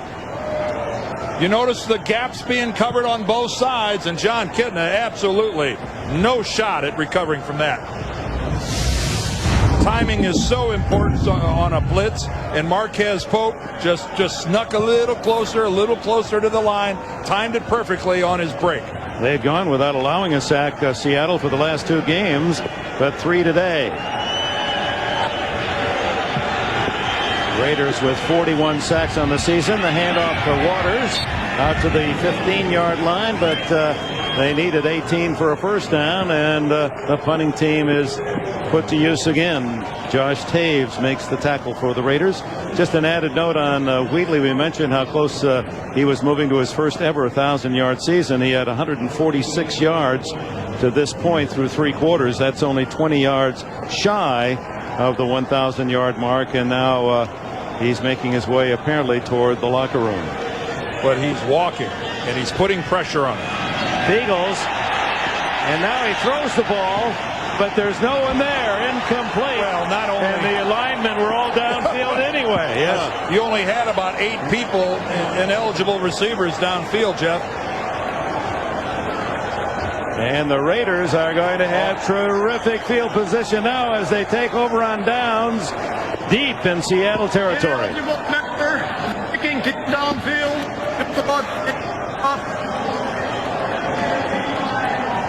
Well, as you said at the start, and Mike Holmgren reluctantly has to assimilate the fact when you're a losing team, these are the plays that happen. Well, and I don't know what Fiegels is doing. Is this a fake? It can't be. No. But it looked like initially like Fiegels might have been thinking about running on a fake.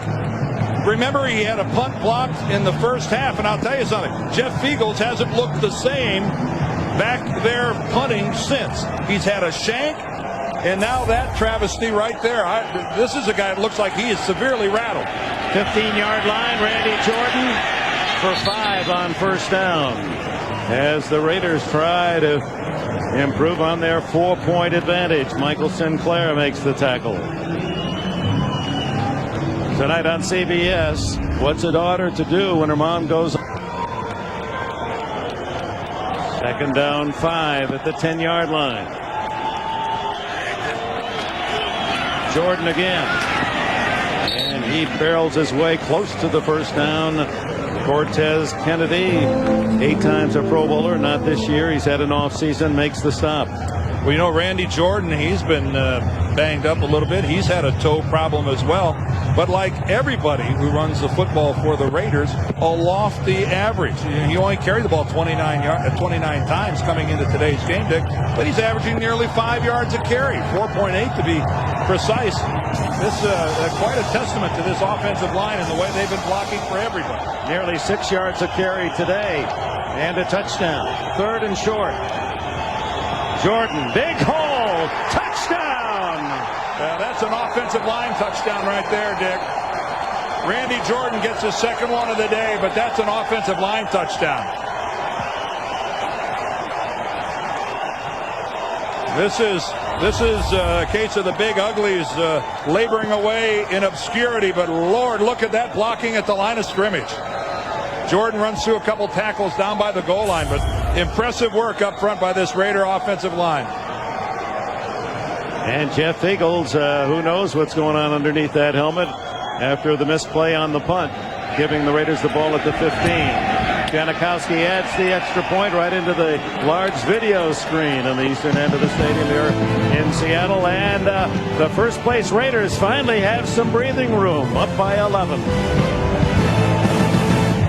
The Raiders need to move only 15 yards in 3 plays to build their lead to 24-13 after Fiegels' misplay. Janikowski's short kick. Rodgers breaks the tackle and gets out across the 30 to the 33. Brandon Jennings the stop for the Raiders. And for Oakland, John Gruden talked to us about how pleased he is with the balance of his offense. Right. It can't be better than this. 23 rushing touchdowns, 23 passing touchdowns this season. No, the only thing better than that is 24 rushing touchdowns and 24 passing touchdowns. You're right. That is balance. Look at that. And that, of course, John is the offensive mastermind. Kitna screens it to Waters. And Ricky able to spin to the 43 and a first down. Charles Woodson and Marquez Pope in the secondary for the Raiders with a hit. Well, we've seen a screen pass to Ricky Waters repeatedly today. That comes off play action. Ricky out of the tailback position, fakes it up off right guard rather, and then goes out into the screen. Mike Holmgren, a master at designing screens. It was sold beautifully, and a very effective look at a good-looking screenplay. 11 minutes left in this fourth quarter. Kipna underneath, and it's to his fullback, Max Strong, tackled at the 50 by Beekert. Well, here's a look at the playoffs. Plenty action tomorrow and, of course, next week with Tennessee and Oakland, the two best records in the AFC. And Tennessee hoping that they can get that #1 seed. The Raiders hoping that Tennessee might be defeated in their final two games. Well, if Tennessee and Oakland both win out, they'll both be 13-3. Tennessee will get the #1 seed because they have identical conference records. They didn't play each other. It goes down to common opponents. The common opponent is Pittsburgh. Seattle picks up the blitz, and the short pass to Dawkins is good enough for the first down at the Raider 45. To finish that off, the common opponent is Pittsburgh. The Tennessee Titans have beaten Pittsburgh twice this season, and the Raiders were tripped up by Pittsburgh. Pittsburgh is one of the Raiders' 3 losses. So when it comes down to how did you do against common opponents, that could end up being the deal breaker or the deal maker, depending on how you look at it for home field advantage in the AFC. They both could be 13-3. On first down, the draw, no, the fake, and then downfield incomplete to the tight end, Christian Fourier, broken up by Marquez Pope.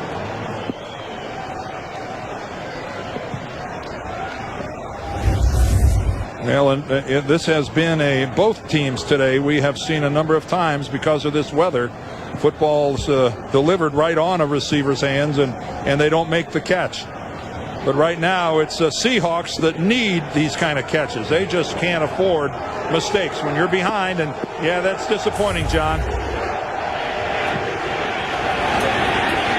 And the handoff goes to Waters, and the tackle by Reagan Upshaw at the Raider 38-yard line, where it'll be third down and 2. Make it 3 officially. This is Husky Stadium in the Great Northwest on the campus of the University of Washington.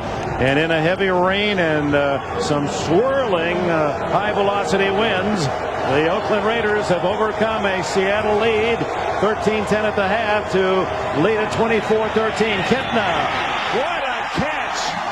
Darrell Jackson, the rookie. Well, this is the first guy that Mike Holmgren starts talking about when you ask him to see where do you find bright spots in a losing season. He starts talking about his third-round draft choice here from Florida. You know, obviously, coming out of a program like Steve Spurrier's in Florida, you do have a sense of what to do in the passing game. And Darrell Jackson is all that. He's their fastest receiver, and look how he's done against other rookies in the NFL. Pretty doggone well. That's his first catch today, 47 for the year. The pump by Kipna, the screen, and it's well defensed by the Raiders as Waters unable to get back to the line of scrimmage. Make that Max Strong back to the 25-yard line, a yard loss on the play. Beekert first to make contact. 24-13, Oakland leading as the clock ticks away toward 8 minutes remaining in the fourth quarter. But just like we saw last week in Denver with these Seahawks, they're just not going away. You got the old squeegee out. The rain today is kind of varied. It's varied from very hard to torrential. It's not been pleasant for anyone. There's a quick hitter. It goes outside to Mealy, the tight end, and he's tackled at the 20, and will bring up a third down at about 5. Marquez Pope with the hit. Mealy from BYU, and Pope played his college ball at Fresno State.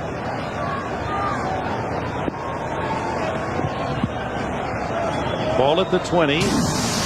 The wind so unpredictable, but when it seemed like this was going into the wind, Ryan Lindell kicked the 52-yard field goal. There's a draw to Waters, and Waters carries Beekert with him to a first down, it would appear, at the 13-yard line. Good effort by Ricky Waters. The veteran has played big today. And what's new, Dick, when you talk about great effort from Ricky Waters? Hey, this guy's been volatile over his career. He's made his share of mistakes. He has been criticized by people before, but nobody's ever said that Ricky Watters didn't come to play. Ricky Watters will give it what he's got, and you take one look at this guy and tell me that he's playing on a ball club that's only won 5 games. He's over 100 yards now. Underneath it is to Jackson. And the rookie inside the 5-yard line. Close to another first down. Beekert over to make the stop. And right now, this is getting a little belt tightening for the Raiders. We could be looking at a 24-20 ball game right here. And finally, getting to finding Darrell Jackson, giving the kid an opportunity to make a play. He was an outstanding high school basketball player. In fact, high school All-America at Tampa Catholic was Jackson. On second and short, it's Waters, and not much there at all is Upshaw and Jackson there to make the stop. Of course, the Seahawks will almost certainly go for 2 points if they score this touchdown. Being behind 24-20 doesn't do a whole lot. They'll try to get the 8 points on the board to make it 24-21. Mike's he probably thought about that 5 plays ago. That's why he's Mike Holmgren, and he's in charge of the whole show, and we're up here so high we can hardly see the field. But always thinking, nevertheless. Always you know thinking. that. 12th play of the drive. It's third down and less than a yard. Sean Alexander is in the backfield. He gets the handoff. Touchdown, Seattle. His second score of the year. Now the 2-point try that could pull the Seahawks within a field goal.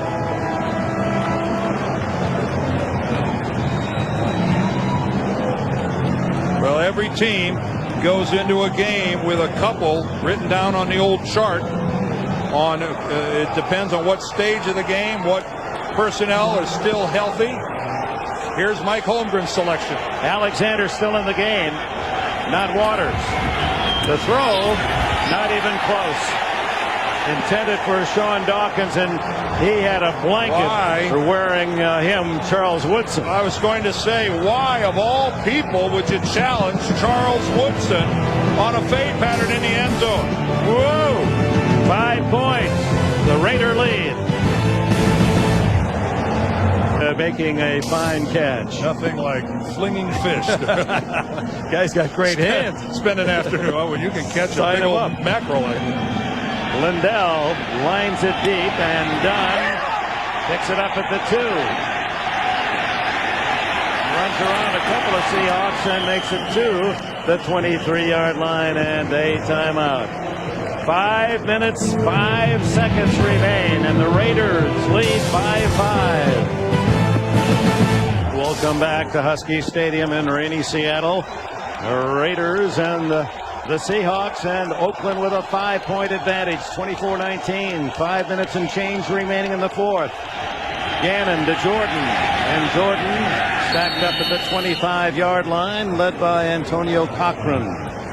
Back to the touchdown for Seattle. Well, this is end against a Pro Bowl corner.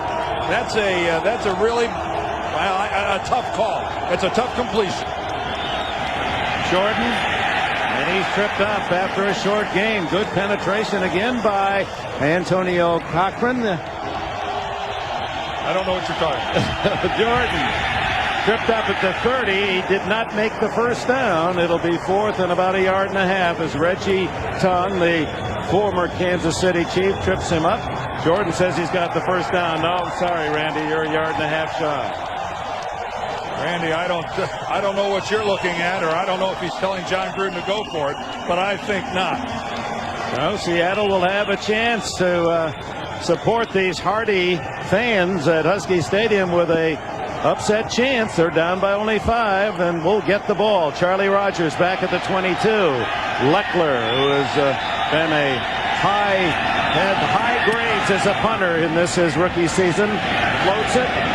Wynn catches it, and it'll take a Raider roll inside the 30-yard line. And that's where Seattle begins with just under 3 minutes remaining in the fourth quarter. TJ, Terry Jones out there in the elements, and for all of men and women today, our hats off in this weather. Great job, everyone. He's getting paid to be here, though. I think everybody who sat out here and watched this game, they deserve some kind of a bonus. Kitna goes to work. Flag down. And the catch, and a beautiful catch it was by Sean Dawkins, but they're waving it off. They're waving that one off, too. Yep. Looked like the catch from our high angle. Yeah, oh, no question about it, but the official down there. And illegal hands to the face. Coming back any way you look at it. Illegal use of hands to the face. 69 offense. 10-yard penalty, still first down. That's Floyd Wedderburn, the right guard. This is Floyd right here. Let's take a peek at what's happening here. Oh, and there's somebody lost a helmet right there. They made a wrong call. Roderick Coleman was the Raider who lost his helmet. It looked to me like Pete Kendall, the left guard, is the guy who stripped him of his helmet. Poor Floyd got bad pub there. 1st and 20. Kitna. Downfield, incomplete. Intended for Darrell Jackson. Bunny?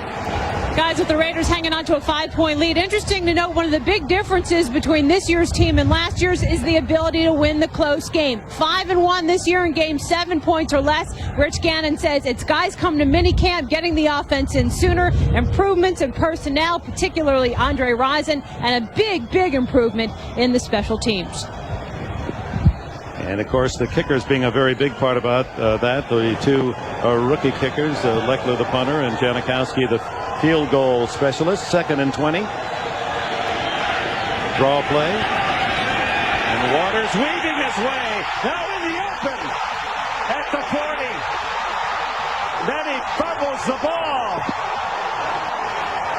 And the Raiders recover as Marquez Pope stripped the ball from behind, and Charles Woodson, I think it was.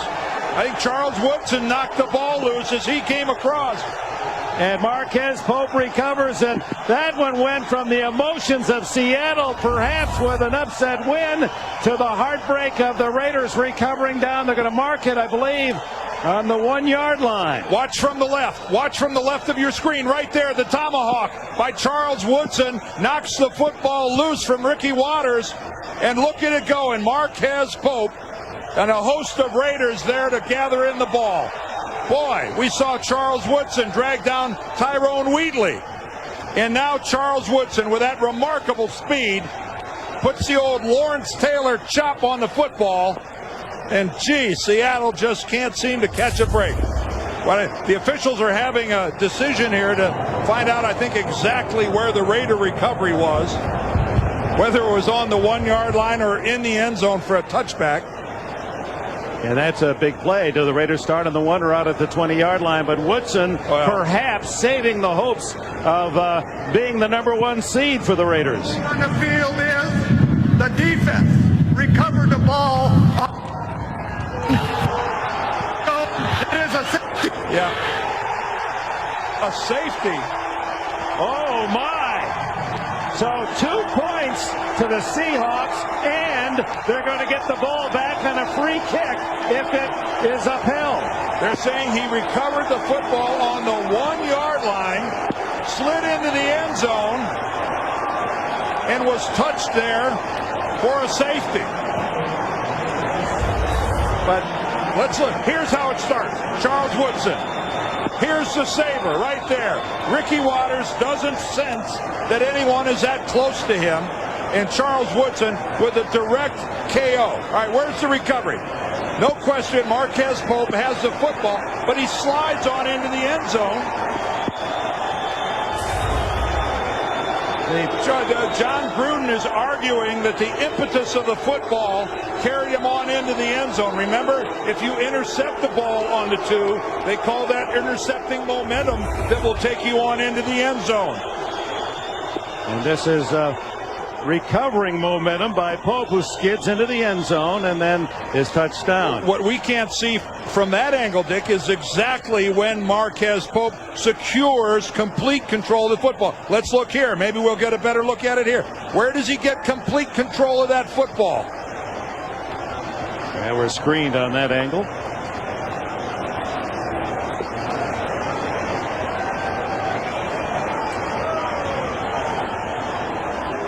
Wow, that is I have to admit that call surprises me.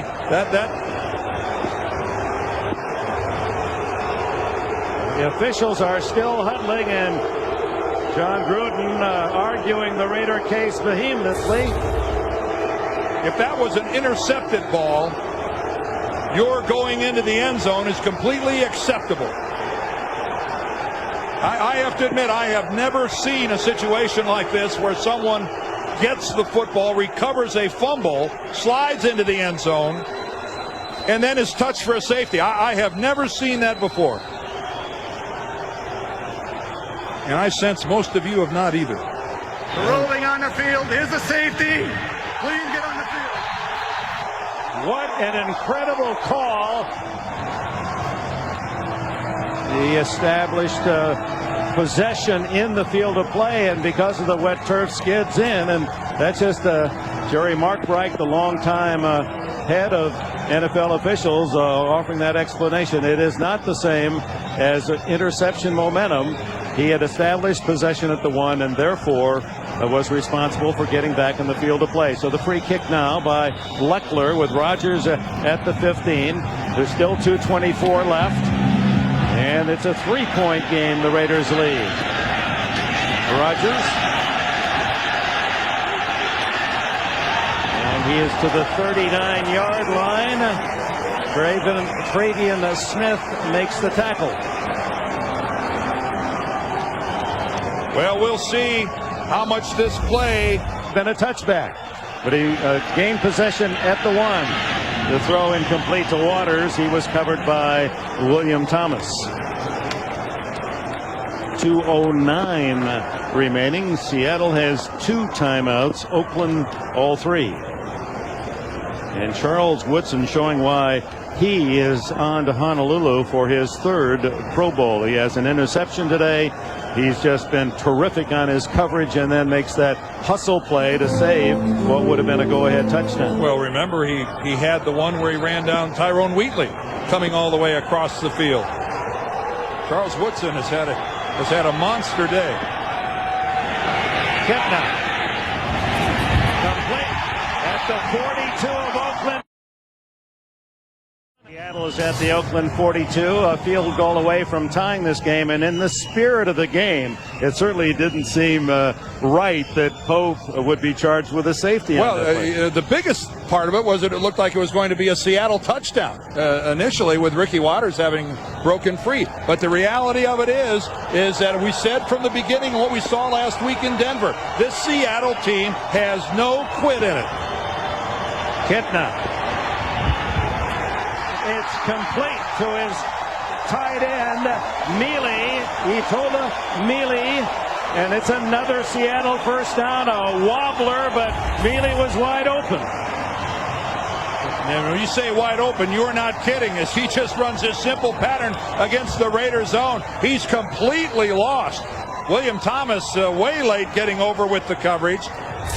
And right now it seems to be a Raiders D that's a little bit back on their heels. This is where normally one of their defensive linemen makes a play. Waters for a couple to the 23, and needless to say, with kicker Ryan Lindell already connecting from 40 and 52 yards. And there he is. He is in range to tie it with a field goal, although Mike Holmgren wants more. What a game in rainy Seattle. The draw to Waters. He's to the 15 and close to a first down. Well, it looked like the football came right down on the first down marker. Boy, and how big a part in the second half of this game has Ricky Waters been for the Seahawks. John Gruden just shakes his head. He can't. And here again, Seattle with all the momentum, but not much time. 3rd down and inches, and on the sneak, Kitna straight ahead. First down. And Seattle's going to have to think, no, it's going to be the Raiders who call the time. Seattle has 2 remaining. That's the first one spent by Oakland. And that is a smart timeout right there by John Gruden, because his defense right now is unsure of what's going on. That's a smart call to let his defense kind of take a couple deep breaths and let's talk this thing over, because we're doing more standing and staring than we are tackling. And meanwhile, he's wondering who's can stop Ricky Waters, the veteran who has 168 yards rushing in this game. Now now they initially signal that they're giving the timeout to the Raiders. Mike Holmgren is calling for a timeout at the same time, and John Gruden is calling time. Who did they award? We're going to have to clarify, who did they award this timeout to? Both of them are signaling for it. Right now the scoreboard says that they charged it to Seattle. So Seattle is charged with a second timeout, and Mike Holmgren has one left. How often do you see that? Both coaches at exactly the same time are calling for a timeout. The initial shot on the field looked like they gave it to the Raiders, but no, it was Seattle. Ricky Waters in motion. Kitna underneath, complete. Sean Dawkins ridden out of bounds just inside the 10 or right at the 10-yard line. There's 38 seconds left in the fourth quarter. A 3-point game. A crazy long run fumble that turned into a safety for Seattle to give them the chance to tie with a field goal, but they're thinking nothing but touchdown here. And though. an upset. They don't want to give this to a rookie. They don't want to have to kick in this inclement weather. Mike Holmgren and the Seattle offense thinking nothing but end zone.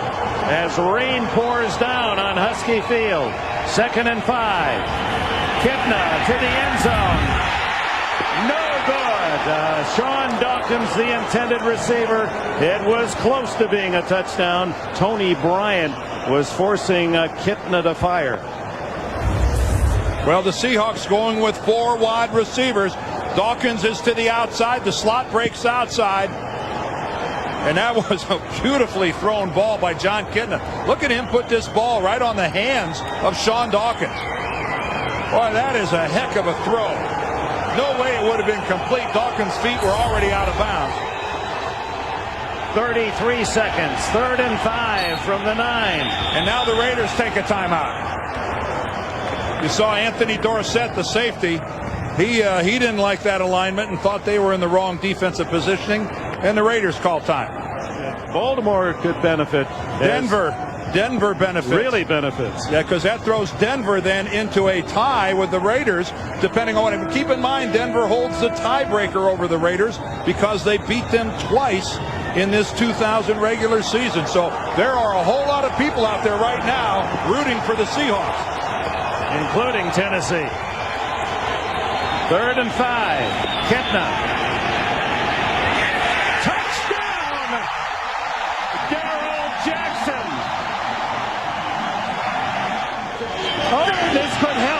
This could help. And now only a field goal is necessary as the ball is kicked illegally by the kicker Lindell. Or is it Fiegels who is trying to get it out of play? Well, this is a break for the Raiders. Now a field goal could tie it. Illegal touching or kicking of the ball. It looks like the snap goes right through the hands.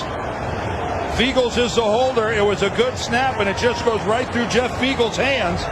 And again, we see Jeff Fiegels having trouble handling the football here today. They need to get the ball, at least one would think, for reasonable hope, to the Seattle 35-yard line. That would be a 52-yard field goal. He has kicked 54, but that was against San Diego in perfect conditions earlier this year. And David Dunn has been an effective kick returner, and I wouldn't be surprised if the Seahawks do everything they could do to keep that football away from Dunn. Some sort of a swimmer. No, it's going to go to him. And it's gone out of bounds. Oh, there's the break. And so without even a second being ticked off the clock, the Raiders will get the ball at the 40-yard line. That is a huge gaffe. What a monster mistake. So only a couple of completed passes, and there's time. 28 seconds would get them in field goal range. pitch. Gannon playing on a painful knee. Over the middle. Incomplete. Batted down at the line of scrimmage by the Cortez Kennedy.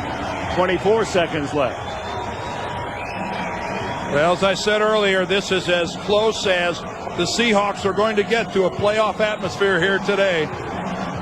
And what could be sweeter for these guys than ruining the tail end of this Oakland Raiders season by upsetting them here today? If you're ever going to give it all, this is it.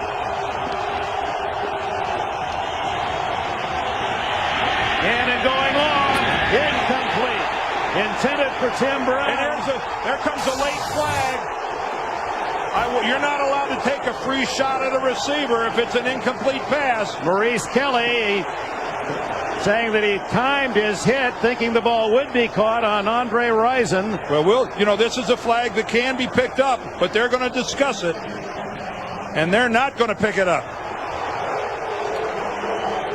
Boy, you get the emotions. You let the emotions get the better of you. Unnecessary roughness. 23 defense. 15 yards penalty. First down. Boy, they pound this into your head from the first day of training camp. You don't get a free shot on a defenseless receiver. This ball back to the inside. You see right there, Kelly sees the football. He knows that football is nowhere near Andre Rison. 19 seconds left from the 45. Gannon, incomplete, deflected, intercepted. Willie Williams on the deflection, and that should seal it for Seattle. Unbelievable. Well, we're going to want to take a look. How close was this ball to hitting the ground? I'm sure right now the Raiders are going to want to, let's get a replay of this and take a peek. Tim Brown, the receiver, it's deflected, and Willie Williams on his back. It's the Raiders' only hope right now that somehow this deflected ball hits the ground. No way, no way. A rainy day in Seattle, the kneel down, 10 seconds to go. And the Oakland Raiders, heavy favorites here to advance to 11-3, have to swallow a very difficult loss.